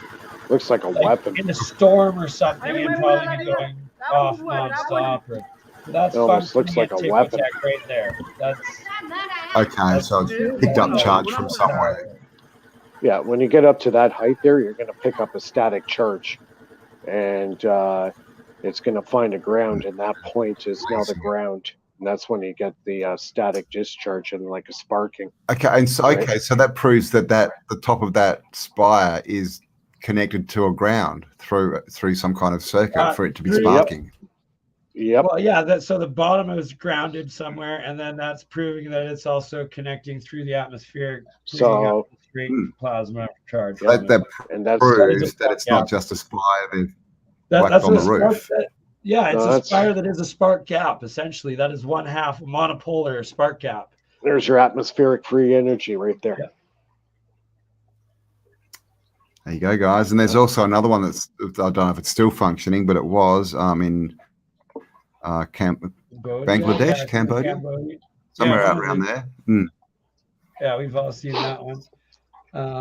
So, and then now another one. I wonder if more of these are going to start turning on, because we've got all this talk about Earth energy rising and frequencies increasing. See all those giant radio towers, and we got some here where I live that are very tall. They're probably a good 200 meters tall.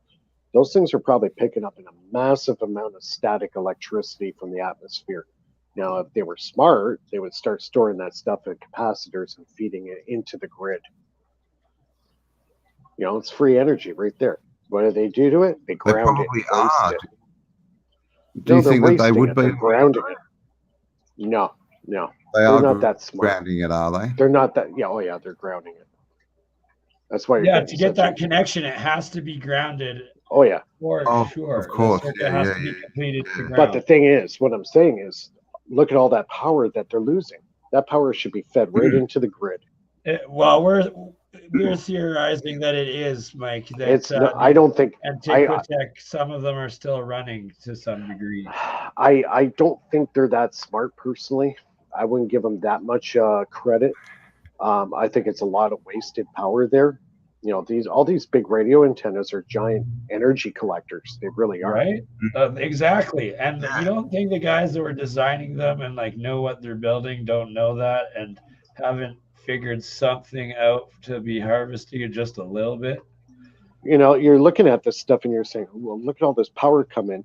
Why don't we harness some of this power instead of just grounding it out? I don't know. I think it just seems it is. I mean, they've already got the spires there to get free energy. I'm thinking that we've already got these blimps, right? There's a blimp the same thing, right? Now you're thinking right, Cambell. Think something off of it. One of those is a huge electrometer. Yeah, it's it's that exactly blimp. right. That is I was thinking exactly about. what I would say. Have you seen Exactly what they would say. Satelloons, which are satellites under these massive balloons, and they put them up there, and they say that they stay up there for years. And of course, you're thinking, well, where's all the power coming from? Same thing, right? They put a massive balloon up, and they hang this metal satellite below it and connect it, and then they've got their free energy. Yep. All they need is a capacitor bank to suck up all the power from the atmosphere. So all this stuff, it's actually, I think they're using free energy everywhere. They're just doing their darndest to tell us, no, it doesn't exist. Look, we gave you solar power, just be happy. They keep building in these same like capacitor geometries, and then the giant city grid geometries, the building materials that they're using, and like they modernized the old tech. They're still using it. Or it's a higher Dave, there you go. energy that Hey, how you doing? They modernized it. I mean, like here in Los Angeles, they built the look up the Korea National Bank or whatever. It's clearly a tower that's collecting atmospheric electricity. I mean, just look at the building. Big antenna all the way up in the sky. So what about all these, like the Eiffel Tower and all these copycat Eiffel Towers? Are they just actual energy? I think they're all like Tesla. Power lines, that is your giant ground wire right there, and then on the spot is where it's putting the charge in.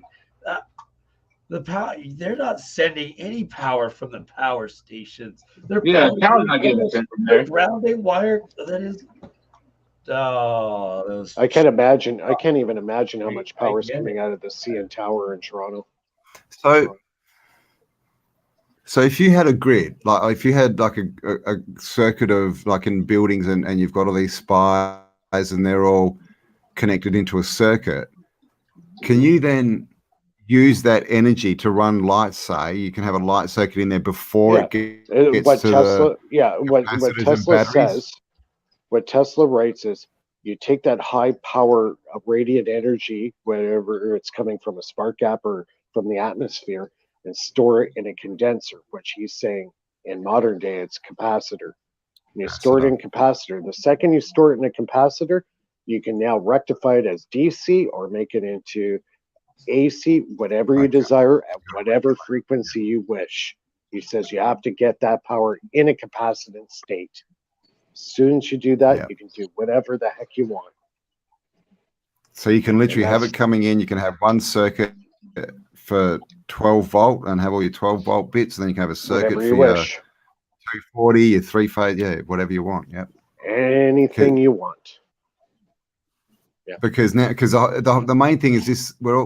This makes like the whole way of looking at a circuit is different, as far as we're taught it's all to do with the input, right? And how much you can input, and you've got to do all this, make sure that you got the right going in. But no, what you're talking about is you just need something going in, and then it's all about getting the right frequency and stepping it up or down to the right current and all this kind of stuff. It's not about the input. It's a capacitance. You need a capacitance.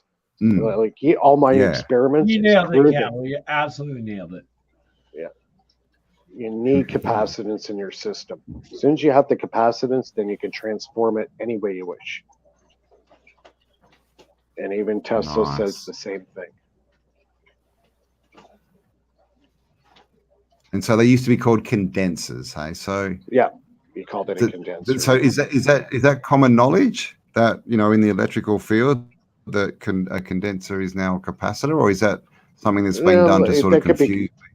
Well, that's just the way, back in those days, what he called a capacitor. That's what it was known as. Modern day, we got new equipment, technology's evolved, and we now call it a capacitor because we use that in terminology in electrical engineering, capacitance, right? To do capacity, right. Yeah, I just wonder why they changed the spelling in these words. It's a bit of a spell. Well, it's the same thing with the Egyptian text. They have a lot of different words back then, and you have to translate it into a modern English to make it so it makes sense, right? You know, if you said UFO to a person that lived in Egypt 4,000 years ago, he's going to look at you like you got 3 heads. He won't understand what you're saying. but if he's going to say, God, they're called gods. Yeah, exactly right. Right. Did you know? Did you know that, that once you see a UFO, it's actually only an FO? It was also, and if it lands, it's only an O. There you go. Found in later studies that the film products were regenerated by electronuclear collapse. The underwater spark discharge method was very easy and effective. Oh, that's breaking up a bit, Bernie. Yeah, I've seen that water experiment where the guy's doing the spark generator underwater. Sorry about that. And Tesla was actually experimenting with fluids. Yeah, Tesla was actually experimenting using oil, doing the spark gapping submerged in oil. Yeah. So the spark gap under the water in the electrolysis that I'm doing on, when you form that purple, blue, yellow, red, whatever plasma in that spark gap between the two is literally when you have cold fusion happen. Yeah. So what does the water or oil do? Just make it a more efficient system? It makes a better dielectric. It makes a way better dielectric. Okay. Same with the vacuum tube. So oil's dielectric. Plasma. Okay. Yeah, it's a dielectric. It's basically, medium. Yeah. So it's almost a protector as well. Yeah, it's just a totally different effect. Like even like a vacuum tube spark gap, you're using a xenon gas, or some guys are actually experimenting with helium, using helium in the spark gap, vacuum spark gap, which I might actually eventually get to that point where I might try to put this setup in some kind of a vacuum situation and see what happens. Because that's what a fluorescent tube is, right? And neon. Yeah, that's right. You got a touch of mercury in there with a xenon gas, and that's how you get the luminescence of the bulb in the vacuum tube, right?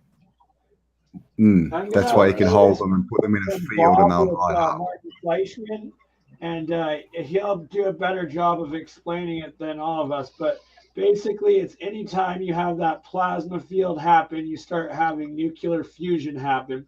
And that if it's in the purple blue, you're in the UV cold spectrum. And if you're in the yellow, orange, red, you're in the infrared hot spectrum of fusions. And, so mine's green, blue. Mine's green, blue. What was that again? So blue, green, you're in the cold to medium with the green. It's like, because blue, purple is the ultraviolet spectrum. Then the green's like right in the middle, almost neutral. And then yellow, red, orange is in the infrared spectrum, the hottest energy. So you have your hot plasma, your cold plasma, whether it's hot fusion white? Or cold fusion. How about the white light? White is all the way complete. So then you're, that's almost entering ether, I would think. It's okay, because mine goes white sometimes. So I can get it to a white state. Sound together. Yeah, because sometimes if I tune my spark gap just right, it goes bright white. But yes, here I will play a little bit of this for everybody. Someone said, who was it? Someone asked if would it make a difference if you put the spark gap in gases? What did they say? Halogen, I think they said. To generate microball lightning. So then again, you're creating plasma instantly. That's right. And that's what that question is what Walter Russell was doing 100 years ago, and he was recording. It's in Bell Laboratories. That he was getting all sorts of cold fusion transmutations, like just ridiculous amounts, and it's all locked up in the Walter Russell Tesla Foundation or something like that. Yep. Things we're not allowed to know. Yeah, I was thinking of making a chamber and inject helium into it and see what happens. From what I heard, it does. So that it was often employed in later studies to examine their details. Sixthly, a great discovery related to nuclear collapse was made during underwater spark discharges, when itonic clusters of lead and cadmium, a high current density, conventional elements such as carbon were regenerated from their electronuclear collapse as a thin tube products. The phenomena clearly indicated that some kind of nuclear transmutation took place and that at least they were caused by nuclear reactions. But no nuclear reaction of a normal level could have explained the phenomena at all. One example was that if the nuclei of lead and cadmium were assumed to have a structure of many clusters of carbon nuclei, and others could be recombined to form thin tubes and films after breakup. This seemed insufficient. On the other hand, the NATO model proposes the formation of tiny black and white holes, which introduced the regeneration of elements. Since the formation of black holes were observed in the universe, this hypothesis seemed more natural than the above-mentioned nuclear reactions. This process was called electronuclear regeneration. So he's basically saying, as above, since the formation of black holes were observed in the universe, so below, this is occurring in the NATO model at the micro ball lightning scale. The detailed study with underwater spark discharges enabled us to confirm the occurrence of electronuclear regeneration. This was a very amazing thing that nobody ever expected. And I think that's true. But, you know, there were other people that had observed the synthesis like in 1992 with Solon and obviously with Ken Shoulders and so forth. So is that Nathan Oakley? But, you know, it's just literally amazing. As I was reading through this, I thought, boom, boom, boom, boom, boom. He's got it all. He's got it all there. I felt in August last year when I was reading through the Solon pattern. It was just like, you know, this has been done. Why? Why has not more people picked it up? Is it so much indoctrination? Our humans have such weak minds that they've been not critically thinking en masse for many decades. But everyone's going to be able to get this document. They've got the Solon patents there. It's translated. You've now this and this, you can see that the experiments are simple. There's literally no excuse. You can go. We've already observed many of the things, and in some respects gone beyond in terms of the clarity of what's going on in the Vega experiments, for instance, and in using a Mars gas and HH.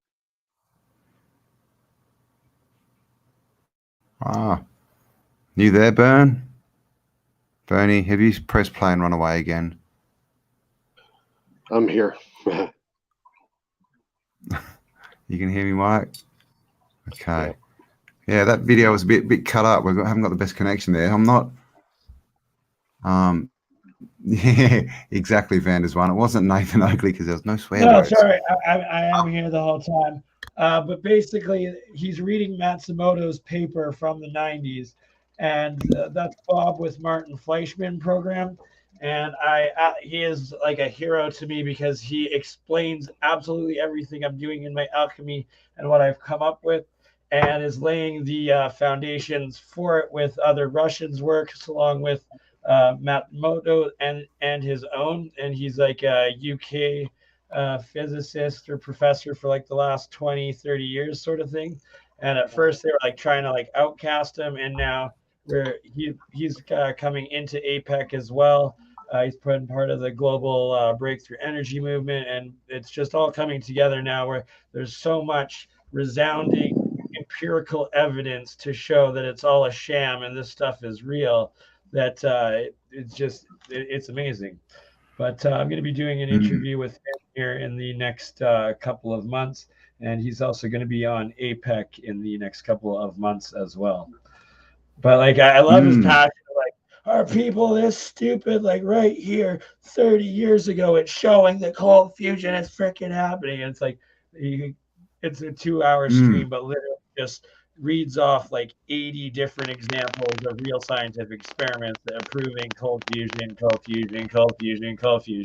But it's a personal touch of love for me when he's talking about like the little nanotubes and all of this stuff, and it's like literally what I've got in all my jars that I've been making, that I'm making for like $2, and like a tiny little bit of electricity that MIT is spending like billions of dollars on. They can't reproduce it. It's like, kidding me? It's a Baghdad battery, dude. Like, just so it's always the way, isn't it? You know, they spend exactly. their millions and billions, and they don't come up with much. And someone sitting at home in their garage is like creating new ways to power all the the world. resources for it always were really cheap, like 99 cents for some baking soda or something like that. You know? Yeah, it's all ridiculous. money. You're right. That's exactly it. They don't get their funding if everybody knows they can do it for free in their backyards.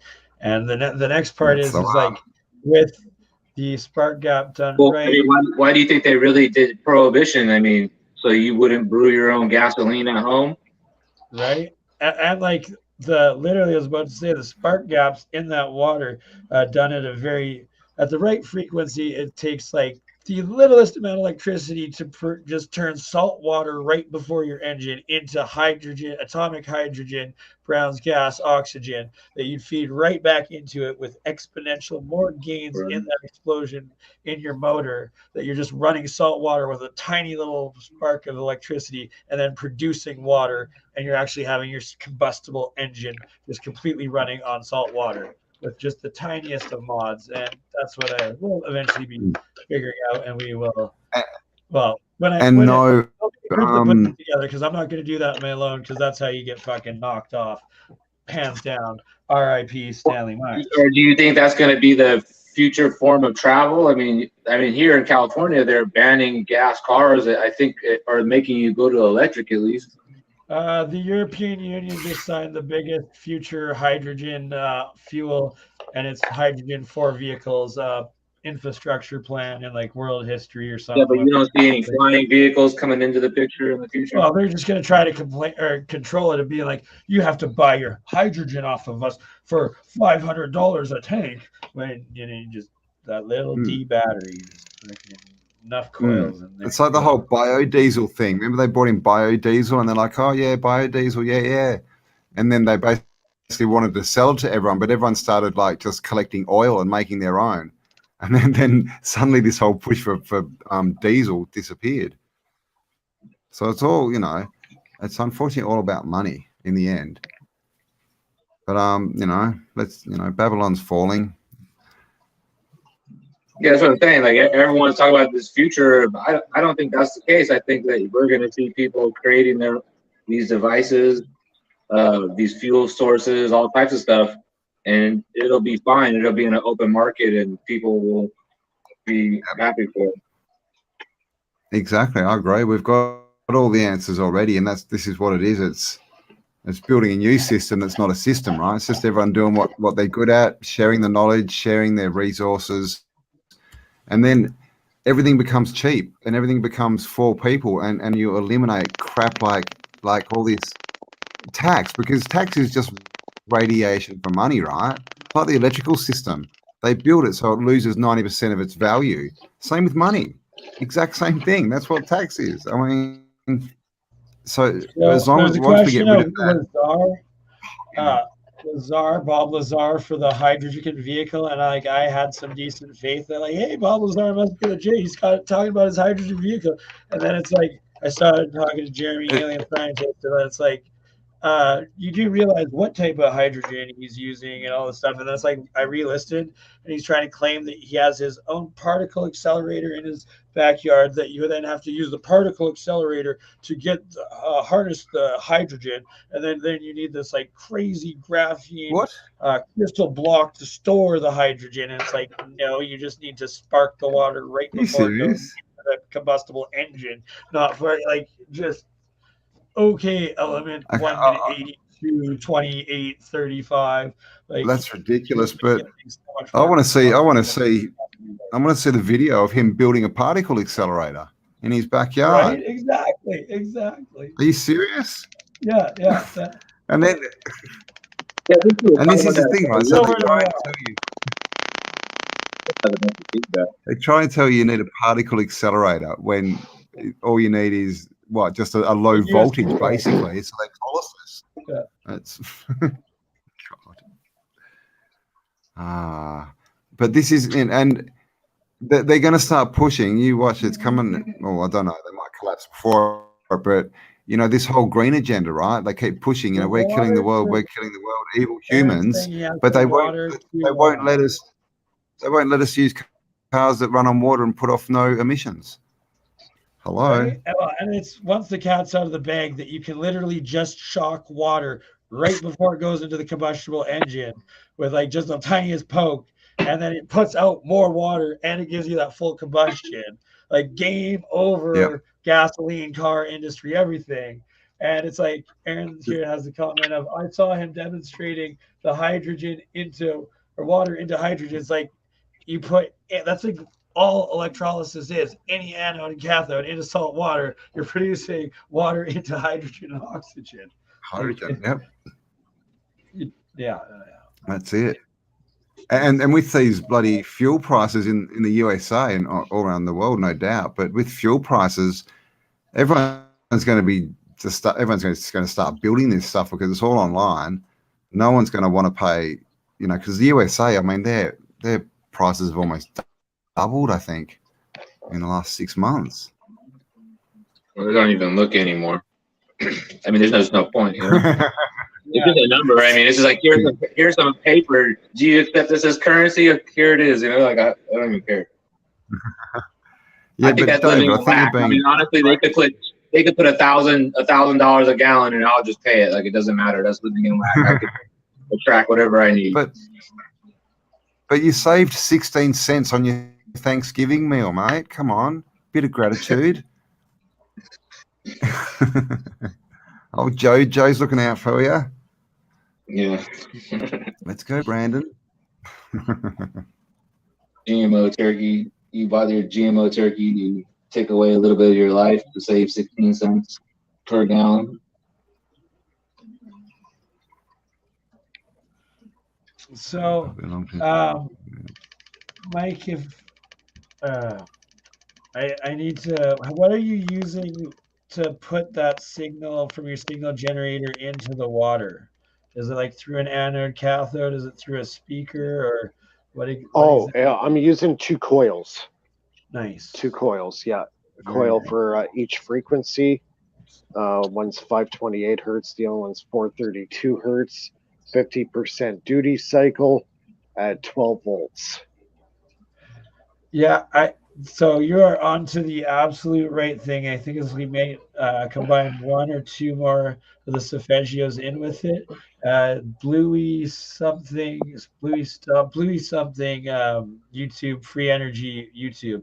This guy does it where he's making his monatomic colloidal silver like I am, but then he's putting in 4 or 5 of these solfeggio frequencies into it, and he's literally forming that star in a jar, like a luminescence light in that bubble, as well as then you can see them forming into like snowflake different plasmoids of these copper. Like it's just so cool, and it's like the next step up of what I'm going to be working on. And Mike seems to be 1 step ahead of me with his signal generator going into the water, and thus we come together and make it happen sooner. And so when you put in 2 frequencies, is it infusing those 2 separate frequencies into the water, or is it doing the midpoint frequency? Well, see, I put it through the high-powered neodymium magnets. I put it through that field to neutralize the negative energies that are in the water when it comes in. And then after that gets neutralized, then it basically reprogramming the water. Just restructuring it, yeah. Yeah. Well, it's already restructured, but he's saying he's reprogramming it with the frequency. But no, literally restructuring it into the actual cymatic shapes. The magnet's doing that first. Form into that, that's why I got the magnets there. The magnet does that first, and then the frequency reprograms the water after it's structured. And then it goes back in. Yeah. Yeah, 1 continuous cycle.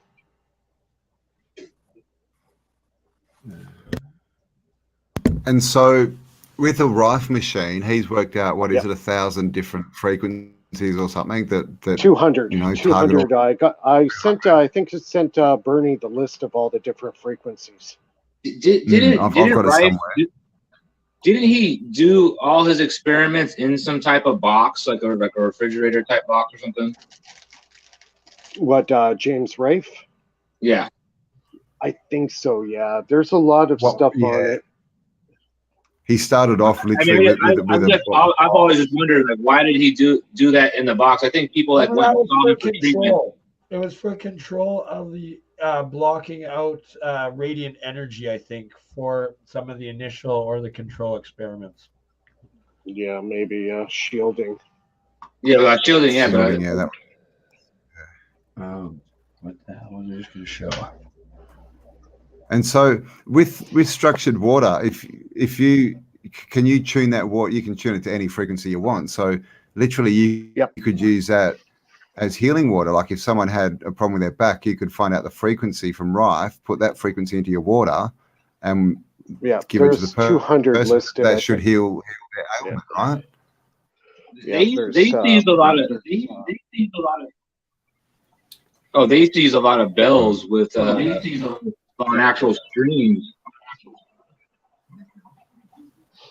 Well, in the old world, we see all these steps, right, where they run water down steps and things, and well, yeah, that's that'd be building motion. So that as it splashes, it becomes oxygenated and it creates that swirling effect. Do you think that because when you look at these steps, they're all different levels, like no step is the same? If you know what I mean, so they haven't gone along and just built like these steps. Just some type of frequency, just the motion of it. I really don't know, but I mean, it's obviously like some real high tech, whatever. People look at those sites and they go, "Oh, this was a swimming pool or like some nonsense," but it has something to do with specifically exactly how much it dropped per however much the steps and the angle and everything. It was definitely based on some crazy mathematics. Yeah, I know. I like just sitting beside a waterfall and just hearing the water fall, and hitting the water. Like we have a fish tank and it's got the but filter. Isn't that it's got running water and it makes that sound, and I find that sound so relaxing, especially if you're trying to mellow out after a day's work. Everyone does. Like literally, you can go on YouTube and there's a million videos out there of rain. And it's to help you sleep and help you relax. Listen to rain, listen to a waterfall. Right? Absolutely. That moving water. We're tuned into it. Natural. The reason it feels good is it's the right frequency. And that's, of course, what we've lost. That now they run all our water through, putrid bloody metal pipes and crap until it gets to our tap. Well, I don't think it used to be all bad. I don't think it used to be all bad. And a lot of it goes through copper as well. So, I mean, copper's not bad for you. Yeah. Copper's not bad, but they don't. Do they still use copper? I know they used to. I have copper pipes on my house. I really don't know. I mean, I know it's expensive, so I know some people go with alternate plastics, whatever. But it's all. I thought it was important to keep the copper. Sure. Kills bacteria. In Australia, the only copper we have is for the the intake of the hot water, and it's obviously just because you could have really hot water, so they make it out of metal. But the rest is just PVC. That's all they use now. I only know that it was copper because I had some kind of like hose attachment on the sink or whatever, and it was creating all this pressure, and one of those copper things bursted. And it flooded the hole underneath the house. And I didn't even know for like 2 days. And my neighbor kept knocking on my door. And I was like, what the fuck does this guy want?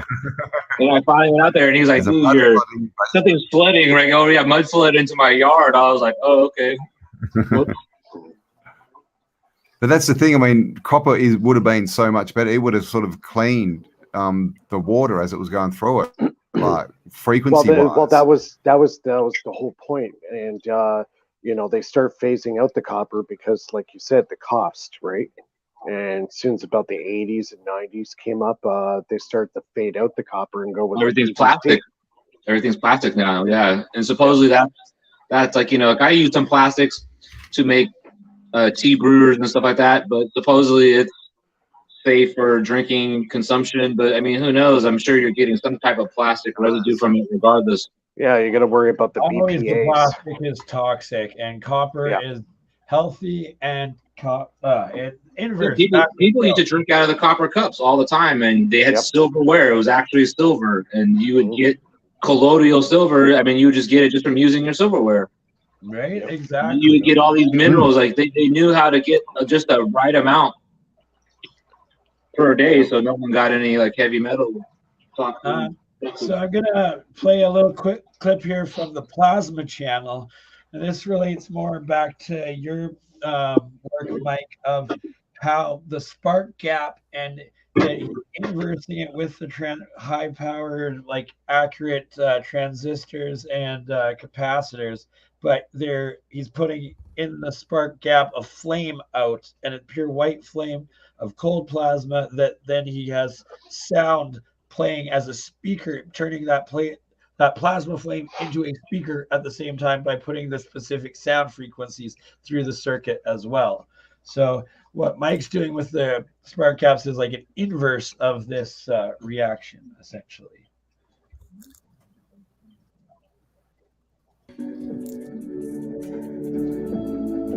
This is your traditional wax candle. Boring. This is also a candle, just a lot cooler. A hidden gem of high voltage electricity is the flame discharge. It's hard to determine who birthed the idea first, either the Soviets or the United States, but this idea first popped up in the 1920s. Who ultimately discovered it doesn't really matter though, because flame discharges are so interesting. I can't stress that enough. They're a form of high frequency, high voltage discharge that can be hard to distinguish from actual fire.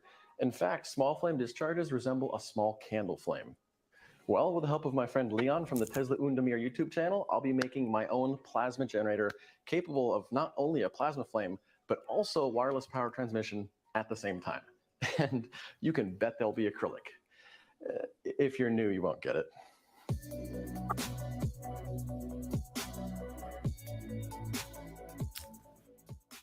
This basically is an electrical replacement for fire, except it goes a step further.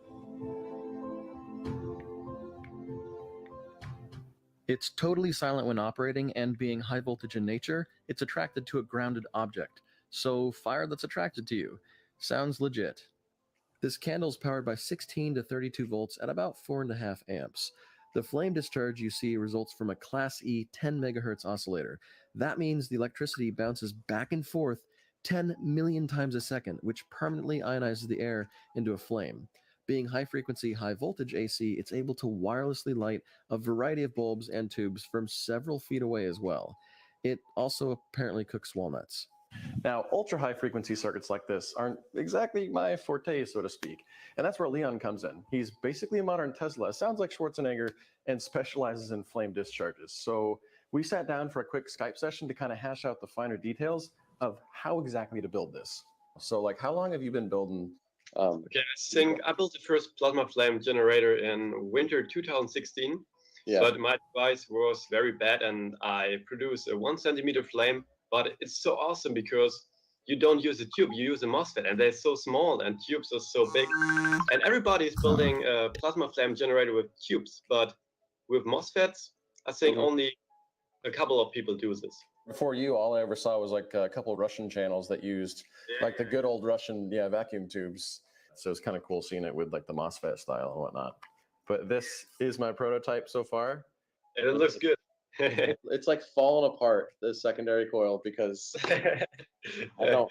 When I put the circuit together, any design considerations or anything that I should be careful about when I'm building it to make sure that it works? Okay, for this circuit, it's absolutely important that you tune the circuit right. And for this, we have 3 different options. And the main component or the main part of the circuit is the LC oscillator. And this oscillator generates a specific frequency, and you can change the frequency by, for example, increasing the number of currents of the coil. You can change the thickness of the wire. You can stretch the coil.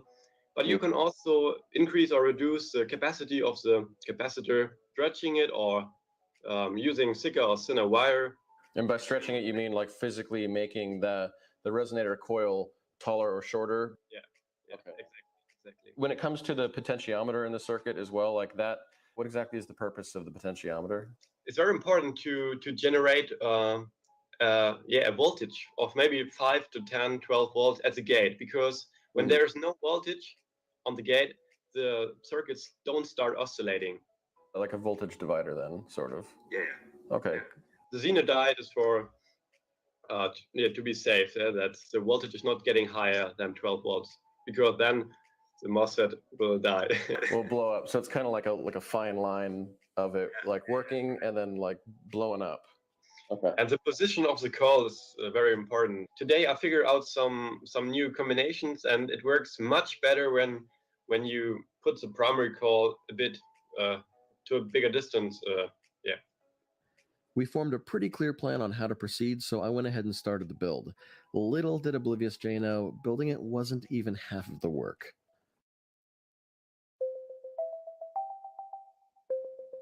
One of our value props is speed and being able to connect with people quickly.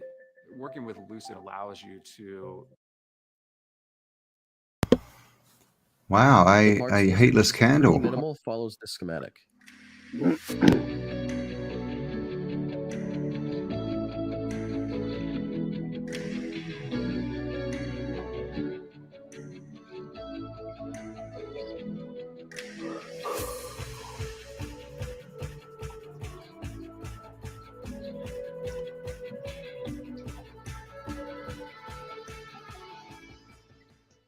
Now, my prototype build of the circuit, which you just saw, was kind of like a biblical mess.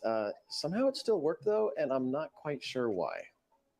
Yeah, not quite up to plasma channel standards, so I had to fix that. Kicking off the final build, this entire unit was designed around this super aggressive heatsink that I found, designed for high-powered LEDs. I drilled and tapped 4 holes around the edge and 3 holes for MOSFET connections. On the underside is the MOSFET bolted into place. It's there for easy repair. Next, I placed all the components on a perf board. Being a perfectionist, I wanted everything symmetrical, centered, and easy to access for repairs, which was a good decision.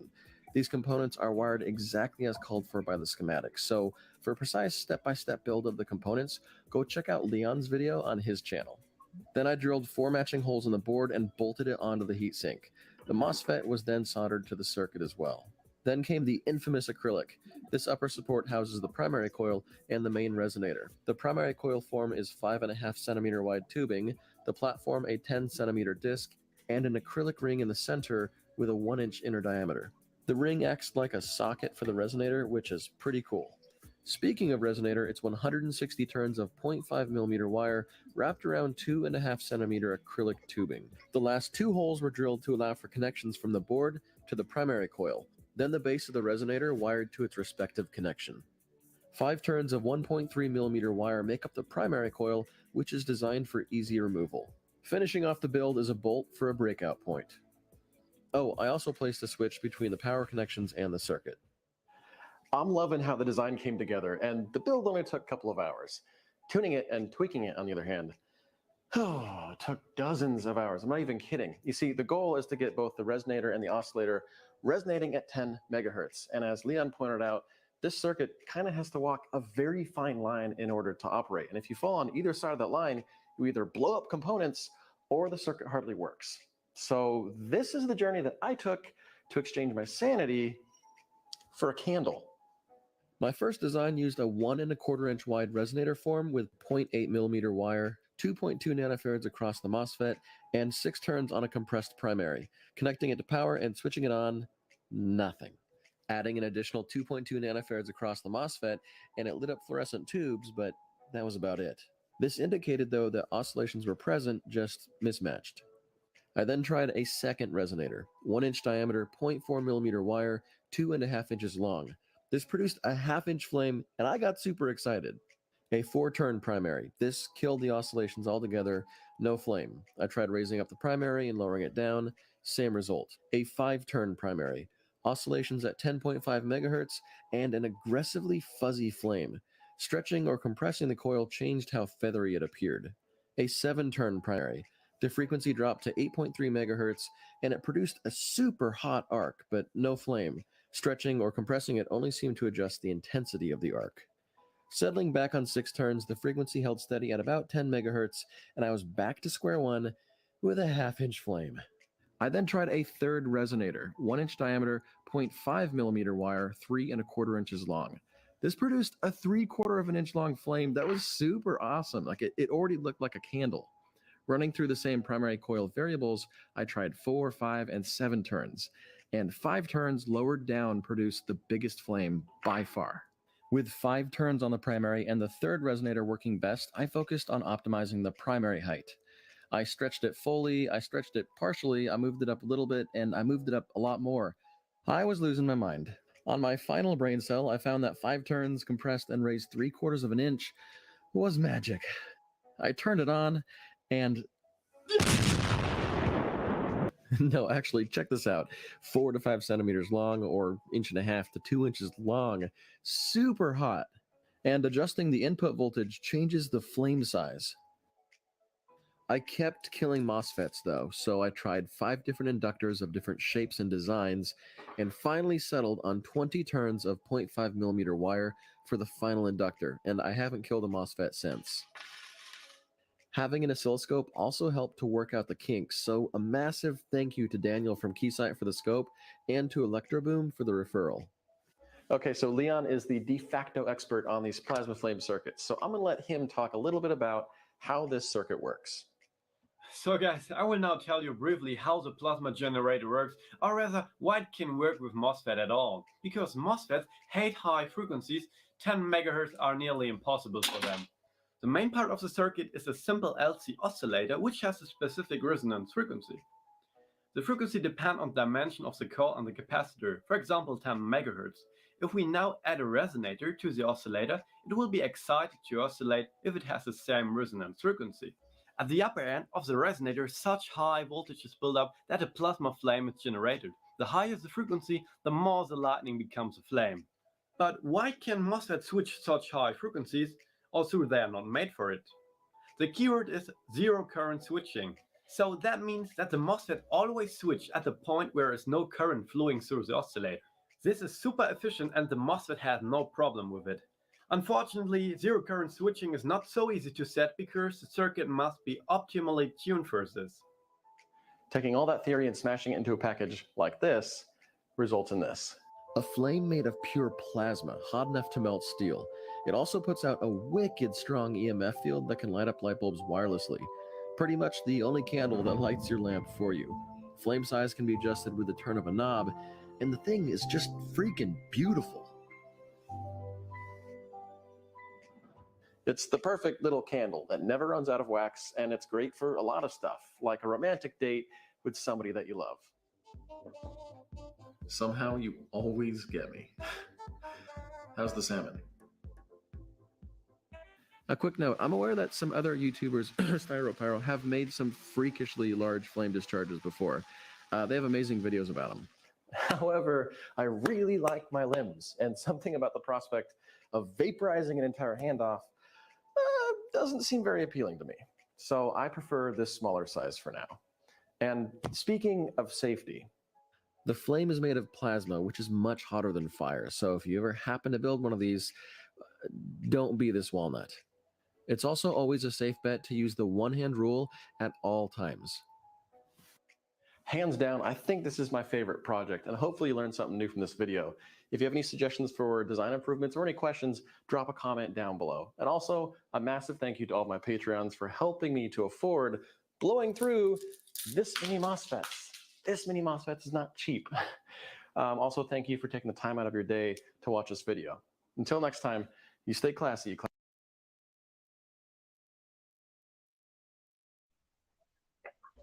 There we go.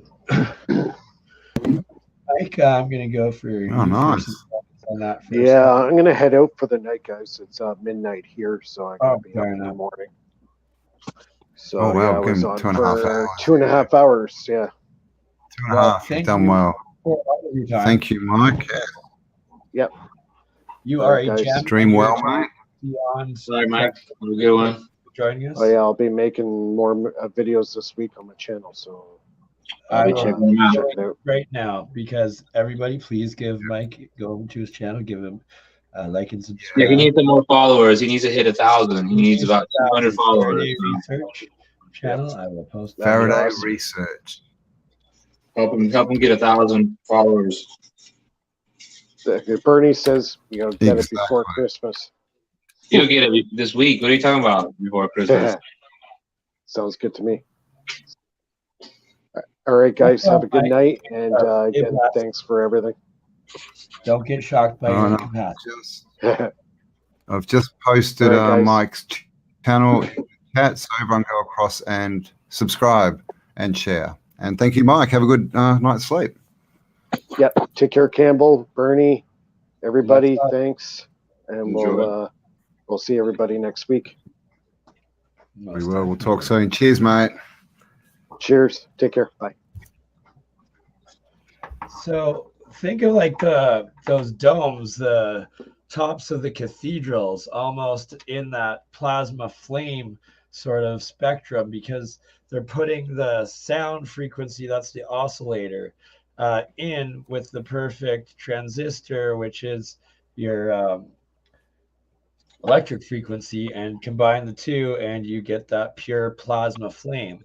And then what Mike is doing with his spark gaps is the inverse reaction of that plasma flame.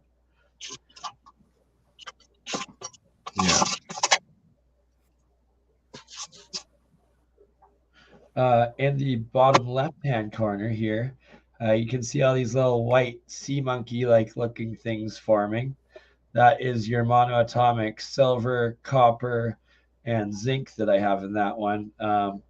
But it is not in balance, and the zinc started to fail, at which point the entire reaction starts to turn blue as it oxidizes. So this stuff is now just strictly experimental. I will never ever consume any water or any particles that has the green blue in it. That will kill you. But as long as it's the pure white, then apparently it is that demigod magical mana, and well, we will see. It's got to find the right one. How do you know that you haven't ingested it already? Oh, it's already. That's what the whole body runs off of. We are plasma beings. Blood is plasma. What are all the crystals for? What do all those gemstones, crystals? Just randomly up there, but I see if I'm kind of testing if it'll like make different shapes or vibrate, like if any frequencies post up, or also check that one out. Some I have on it, some I don't. Doesn't really affect it that much. Look at that organ pyramid. That's a beautiful. See, that's how it's got 5. Someone sent me this. How it's got 5 in the top. Each other. That's the out. Ooh, that's multi-dimensional right there. All right. Who was Stein? No, who came up with the organite? What's the called? Not Steiner. It wasn't Rife. It was. God, I can see the picture in my head. I know. Oh, come on! Come on, tell us. I'm going to lose. Someone tell me in chat. Who is this? We all know this name. It's a long name. It's It's a German name sounding, I think, too, right? But he was American. It's like 3 bits. William Reich. Wilhelm. That was, yes, it is. Yes, yeah, absolutely. Is it?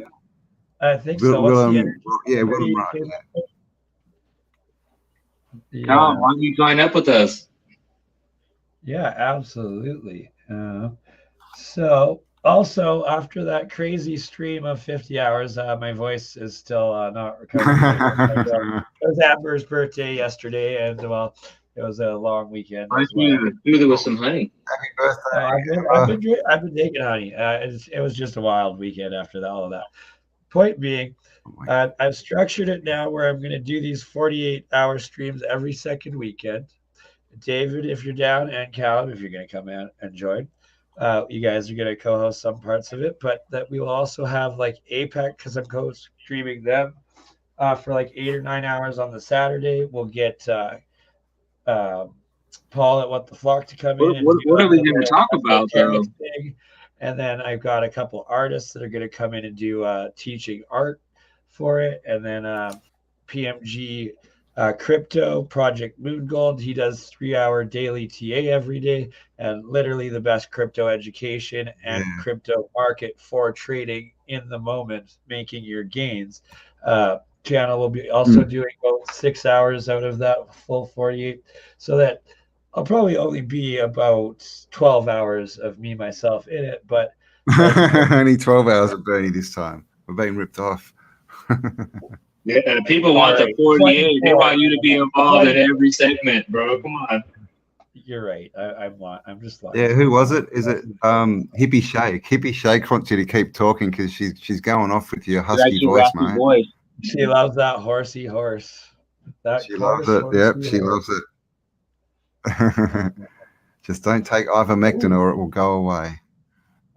What is known as Black Friday. What do you think about the ivermectin people taking that? Yeah, well, good on them. No, I mean, what do you think about it in general? Have you took any? It's a human. I haven't taken. I know people who have. I tried to get some, but it was all sold out.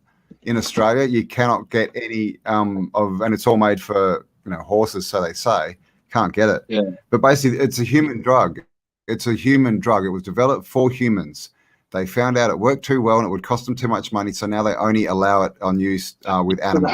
And of course, horses, because race horses, they make a lot of money. Well, they made it for horses. It's the same stuff. All they've done is put the human drug with some paste that horses will eat and like the taste of. It's just to get it into them. It's a human drug. It's not developed for horses. It's got nothing to do with horses, but it just works on them. That's all it is. Yeah, no, I've taken it before. I took it. I want to say like 5 years ago or whatever. I rotated between I did like 3 days on, 4 days off of that, and then next week I did something else, 3 days on, 4 days off. Then went back to it, cycled it, did that for a while to remove tapeworms and stuff like that. That what? Did it work? Because it's supposed to get rid of all your parasites. Yeah, I mean, I've done so many different parasite cleanses. Like that was just one of them. Like I didn't pass like some big crazy 4-foot tapeworm or anything like that. But I think after a while you don't even look. I mean, like every time you go to the bathroom, you're not like, oh, what's in there? You're not inspecting it, especially when you've been doing something like this for a while. But and a lot of the stuff is so small, microscopic, you really can't see it. Did you feel better though? Like, did you feel a difference after ivermectin? Like I said, I had done so many other more natural things before, like the turpentine, cannabis leaves and stuff like that.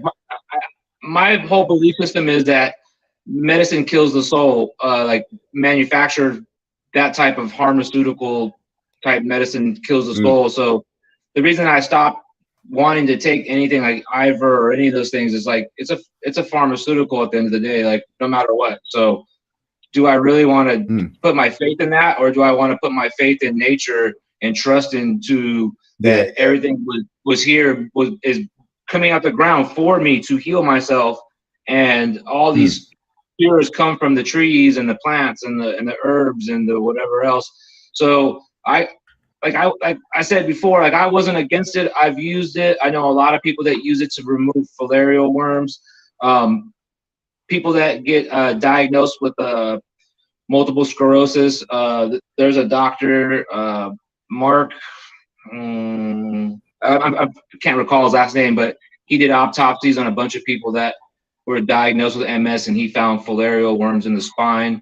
So a lot of people in that community had been listening to the research from this doctor, but they're taking prescription type ones not the horse paste, but when I took it, I got literally the horse paste, and I did the horse paste, and then I rotated to I'm drawing a blank on the other one, but it's for dogs. Anyways, I did it at the time I had a dog, and both of us passed like hookworms. That's crazy. I saw it in her stool, and I thought like a day later, I was like, wait, was that sprouts I was eating? Like, what is that? And I was like, wait, you didn't eat sprouts for a couple of days. And I was like, okay, I know what that is, you know? But I mean, herbs and natural's always best, but this is the thing. If we ate properly, we wouldn't be full of all these parasites and crap, would we? If your field strength and I've been eating properly for years now, and that's what I'm saying. I passed a lot of this stuff already, like way before I took any of that stuff. But I was thinking of, you know, like the thing about parasites is like sometimes you attack them in certain areas and they go hide somewhere else in your body. Yeah, well, I was just about to say, that's what they cause the chaos. It can be like, you know, I think, you know, the best way to get rid of them really, or control them, is just to make sure your body stays alkaline. Yeah, keep your environment so unhospitable for them that they don't want to live inside of you anymore, that they're like trying to escape out of you. Exactly. Yep. They'll leave themselves if they don't like it. Yeah. Absolutely. And it's a constant battle, and I think they talk about it in all these religious texts. I think they talk about it all the time. I mean, they do talk about it in religious texts, but I think in more religious texts, that's what they're really truly saying, is they're telling you about these archons or these whatever. And this is what's like, you know, like look at parasites. They control your mind. They control your urges. They make you want to eat sugar at 2 o'clock in the morning. You have all these like crazy urges. That demon on your shoulder, they come in, and I had to learn how to like kick all that and be in control of myself, and that's what it comes down to, that self mastery, and that's really important. Right, like not having those cravings anymore, not having to depend on anything. Parasite removal, you have to strengthen your inner like strength of blockage of parasite repellents, and then like I guess depending on how far bad it is, like once they're actually manifesting in your body, then first you'd have to do that and then work on it. But if they're just coming in at the beginning, you just recharge your own strength and get rid of the holes that they're seeping in on. Well, I mean, I think there's so many different factors that a lot of people don't consider. I mean, some people, I think including myself, had like leaky gut, and then it opens it up for them to spread all through your body and do all types of other damage and have a different effect on you. And this is the thing, we're run by parasites, right? That's why they give us all this stuff in our food to make us acidic. So well, as within, so without. As within, so without. So, I mean, if everyone cured themselves internally, then this outside world might just disappear. The matrix might just disappear, or whatever you want to call it. The system, it's had many names over the years. They've talked about it forever, but whatever you want to call it, I think it will just disappear. Yeah, whatever. I mean, it's all the same description, you know? And we can only see what we believe and what we have reference points for. So, you know, this whole indoctrination school system literally makes us see the world a certain way. So when we get rid of that, exactly, like, what are we going to see? Where are we going to be? What's going to change? Because, you know, it's like the well, if you're not in control of your emotions and your thoughts and your urges. I mean, Dr. Emoto's work, you know, as soon as it changes the frequency, everything changes. Exactly, right? And it's that on this 440, our normal overall field strength would be this giant glaring yellow beam of sound and light coming out, energy radiating in this giant torus. But since we're on this 440 instead of 432, it's all this fractal shell that it's already half broken down, and you're already like 1 or 2 layers of dimension more exposed to these other negative forces coming in and penetrating in. Yeah, I mean, you're right. There's multiple types of parasites too. There's like actual physical energy parasites on people, and if you can tune in, you could see it like happening to the people. Like literally, like I see people, I could see a lot just in their face what's going on with them, you know? Oh yeah. And then when they go sideways and the pupils instantly dilate and the voice changes 2 degrees of pitch and they magically list off several long stretches of numbers that when you enter them in are brand new babies social insurance numbers, and you're like, no demon, I am not making a deal with you, and they make a shrieking sound. And I have experienced that from a native wisdom keeper that I know. One time when she did ketamine and she was regularly schizophrenic, she went sideways and the demon came out to speak. It was an experience to say the least. Yeah, angels and devils sitting on your shoulder, right? I mean, we've been told this stuff, it's everywhere. We've just been told it's all silly and we shouldn't give it attention. That's what they do, right? They tell us all the truth is just make-believe, and all the make-believe is just truth. And the ones that can hear it naturally, hear those connections into other dimensions. Oh, you have dementia. You're getting locked up into a mental sickness, mental illness ward. Yeah. Right? Like, you cannot be in tune with any other dimensions. No. You're getting locked up, getting drugged down, where we're lowering you, giving you these downers to lower your vibrational frequency of consciousness down to the level 2. And that's just how she goes. But not anymore. And of course, now we are all 440. 440, is 8, right? 8 is the loop, the infinity loop, where you just keep going around in a circle. You're trapped. That's the trap. 432. That's the sound trap. 432 is 9. Is 9, the master God number. number. So it's exactly. So it's all For those, someone was asking naturally, like if you want to use something like the terpene from the tree, you just use a little bit of this. This will really help you. There's a woman on YouTube. I did not know that. There's a woman on YouTube that talks about this specifically, and I think her name is Jen Daniels. I think she's in like she was here in America, but she's like in. What? Oh no!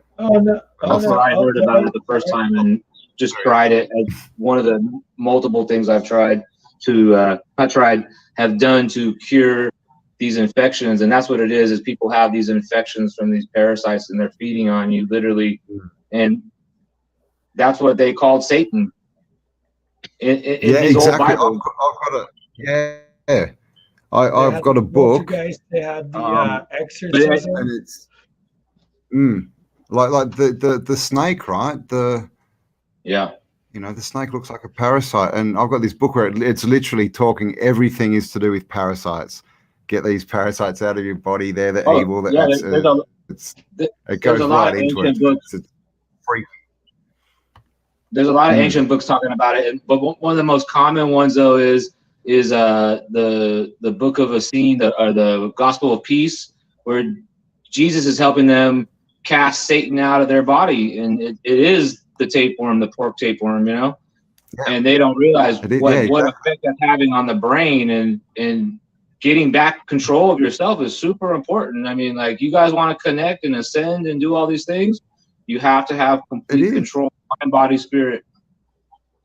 I mean, look what's going on. We know that there's parasites that get into ants, make the ants crawl to the top of the tallest blade of grass, so that a cow will eat it and it can get into its stomach. Now, that seems mad, but I mean, look at humans. Humans go to work all day for 40 hours a week. They do it for 40 years. They sell their dreams off. They end up old and decrepit, at the end of it, and can't do anything. You ask them why, they can't really give you a good answer, can they? No. So they don't want to give you a lot, because then they have to accept what they've done.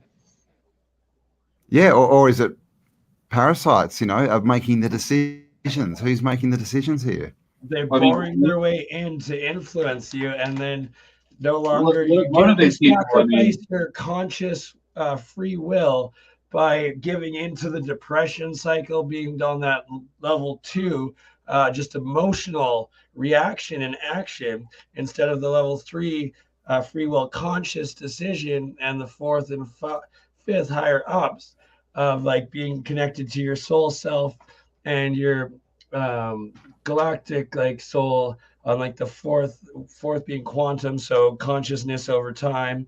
5th dimension being your akashic soul that exists through many cycles of this incarnation. And then the 6th dimension would probably be like the overall human spirit or something like that. And then it keeps going up and up and up in these higher dimensional realms. But it's that on Earth, we're this third 3D realm, and the third aspect, you have good and bad. You can't have like life without the death. It's duality. But where is Earth though? Like, are we in, like, where is Earth? We're in Earth. Are we inside of ourselves? I mean, does God live within us, and do we live within God? Yeah, we are a fractal within God. So yes, we all have God life within us. So that's 100%. is that why, like, we hear all these stories like Loch Ness Monster? Three realm, the good, the bad, and what you choose with your free will. You want to get into the 4th realm and connect your consciousness over time, then in the 3rd realm, you're going to have to consciously choose to make those decisions to overcome, to do more good than bad, and make that heaven around your earth, and have that light heart and nothing on your heavy shoulders holding you back down. When you astral project, when you dream, that's your 4D consciousness connecting into the astral realm, showing you right there that there's already more than just this 3D awake consciousness. And that psychedelic drugs and stuff like that, that's a bridge through the spirit of that plant into the spirit realm, into the dream realm, into that 4/5 realm. You can access that through all plants. It doesn't have to be a psychedelic. Well, no, that's what I'm saying. Like that's how like the indigenous would initiate their children into the first experience with a transition into the spiritual realm.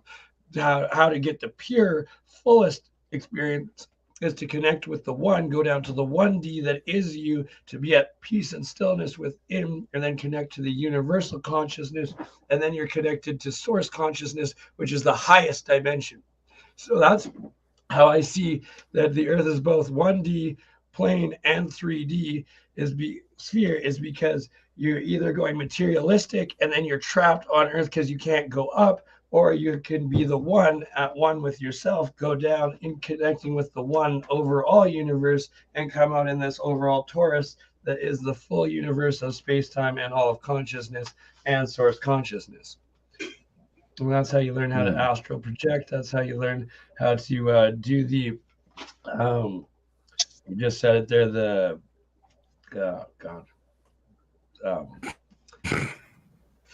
raise your consciousness. Remote viewing for fun. Remote viewing. See it right there. My consciousness was out of my body right there, and it's that's how people get lost with the psychedelics. They trip out too hard. Their consciousness gets stuck in these other dimensions, thus getting dementia. They're scrambled. They're not all back here into this consciousness, into their body, and then they start chasing the drug, the high of it, not the actual soul experience. And that's how they lose their soul, becoming these addicts, becoming the zombie, because their soul gets connected to all the bad crimes. They're not thinking of their karmatic self. They're just gone into this addiction of the connection into the other dimension, not actually paying attention to this dimension anymore, who they are, what they're doing, or their conscious. Yeah, that's why all the people in this dimension are the Walking Dead, because they're the biggest drug in the world is sugar, and they're all junkies for sugar. 60s, like everybody in this chat, you, me, and Cambell, and so much more, because we are evolving into that next realm. We are shifting over into that's the old world we're talking about. Everybody, when you wake up in the morning, you start out in the 3D consciousness. You have to remember who you are. You have to connect to the 4D. Like, that's why you take the upper, the coffee, the caffeine, to shoot yourself up, to remember who you are, all of that. Or you wake up sad, you're going to let the emotions control you or get triggered and angry, and you're going to fall back into that emotional. Not if you have a clean diet. Not if you have a clean diet. If your body's clean and in balance, you won't wake up in any of those moods, and you control your mood. You pick if you're happy. David, the 3D, and then from that you're using your conscious will to decide that, hey, I'm going to be conscious today, and then you instantly jump up to the 4th or 5th or whatever you are, right? And yes, the body has to be, if your body's in harmony, you're automatically probably operating on the 4th, where you're already thinking you're automatically connected, vibing with other people that are also on the higher elevated wavelengths, and you're sustaining it with inertia of keep doing it. Isn't that what we're doing here? Frequencies on your own, the more your head and your consciousness is in this higher state and connecting to your soul self, the Akashic record, the universal consciousness, and all of that. And I just want to say, I forgot to say, my big everybody's different though, right? Because it's like Stephen Geddes. Thank you. That's realm from different conscious realms. That my experience, like, we could be from 2 different universes completely and just meeting on this 1D realm experience that is where we are right now in that moment of time on this plane. Exactly. Who knows? All right. I'm going to have to jump off soon, guys, but everyone. Sorry, I got to stop too. My voice is gone. I want to show you guys monsoon. This. I got the Stream Deck thingy. Oh. So it ties into doing like the multiple cameras, and it's for live streaming. It's like a little tablet directly made, and like StreamYard also interfacing with it, different things. It's Black Friday or whatever the stupid sales thing is. Yeah. And then I got. Can I get a free cheap camera? I need a camera. It's like it's the cheap, what is that, a camera? Non-GoPro, like the newest one where it's the freaking 4X waterproof, whatever the hell it is. It's going to capture some cool experiments at much higher frames and quality and megapixel, awesome. And we're going to get some cool things done. Nice. Campbell, so I will talk to you soon. Monsoon Organite on Facebook, guys. Go check it out if you want. That is like the best Organite layers I've ever seen. That's so badass, isn't it? Stephen Geddes. So thank you very much. So go check him out. Did you Monsoon be in contact with him once, Campbell? Was that the guy that I need to? No, that was another one. That was Cameron. Yeah, right. So this is someone else who's all these nice people. Cameron sent me this one, which is a based on 5 Pentagon. It's all geometry. So, I know, right? I've got. So thank you, Cameron. All these amazing things, and he sent me heaps of these, like little. Unspeccy ones. So I'm surrounded by crystals and stuff at the moment. So, but if you want to send me more, people send me more. I gotta show off mine. What about meteorites? You got any meteorites? Oh, my I don't. A tiny little one. Do you have like rock shows or anything by you? My dad's got one. My dad's a metallurgist, so he has all that stuff, but I don't have it. But he's got all this meteors and pyrite and all this weird stuff. This one's a little chunk of meteor.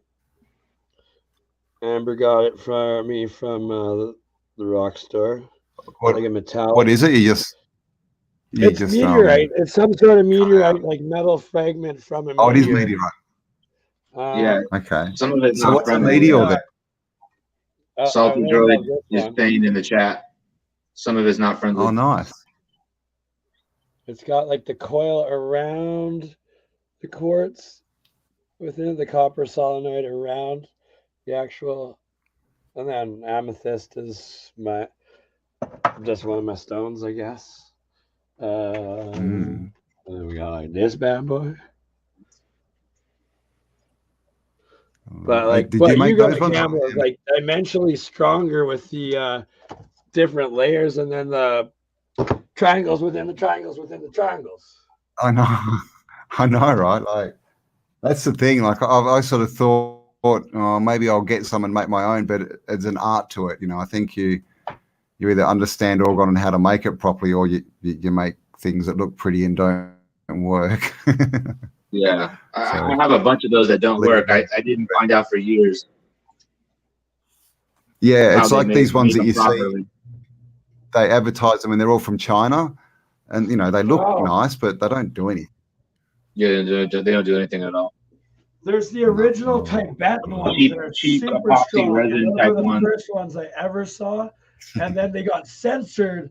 And then just these cheap Chinese ones came out afterwards. But the first I ever saw were these crazy Tibetan ones that were just, they're galactic. Obviously works, so you can't have that.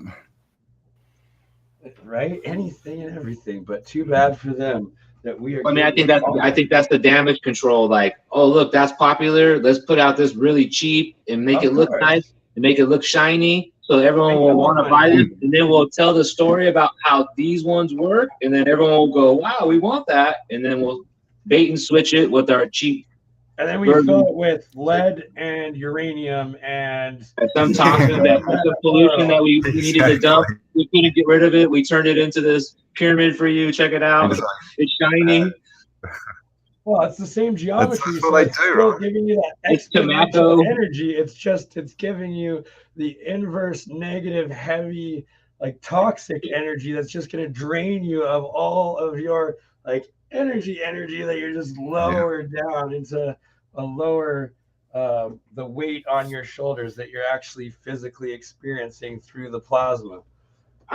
Someone was asking like which ones are the real ones. It's kind of has to do with the resins, but really you could tell by the price. You get what you pay for. If it's real cheap, it's not and the amount of the people that put this together, like they put love into it. Pay them. They deserve to get paid. Like support those people. Like I mean, who cares what the price is? Forget about money being a number. Just exchange the currency. It'll come back to you. You can have it multiplied. Yeah, there we go. So it's all to do with different mediums, right? Yeah, the different mediums where you'll have crystal, metal, and then like an organic, and then crystal, metal, organic. It's those three layers that Reich had discovered that do the exponential energy transfers up. And as Mike would probably be saying right now, it's like there's a dielectric or piezoelectric or these different layers within those of the energies coming through it.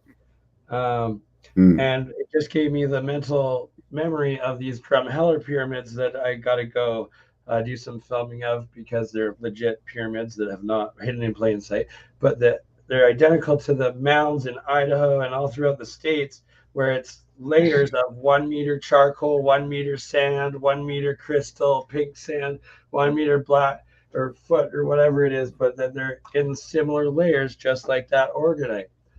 It's one and the same. Quite ancient metal technology.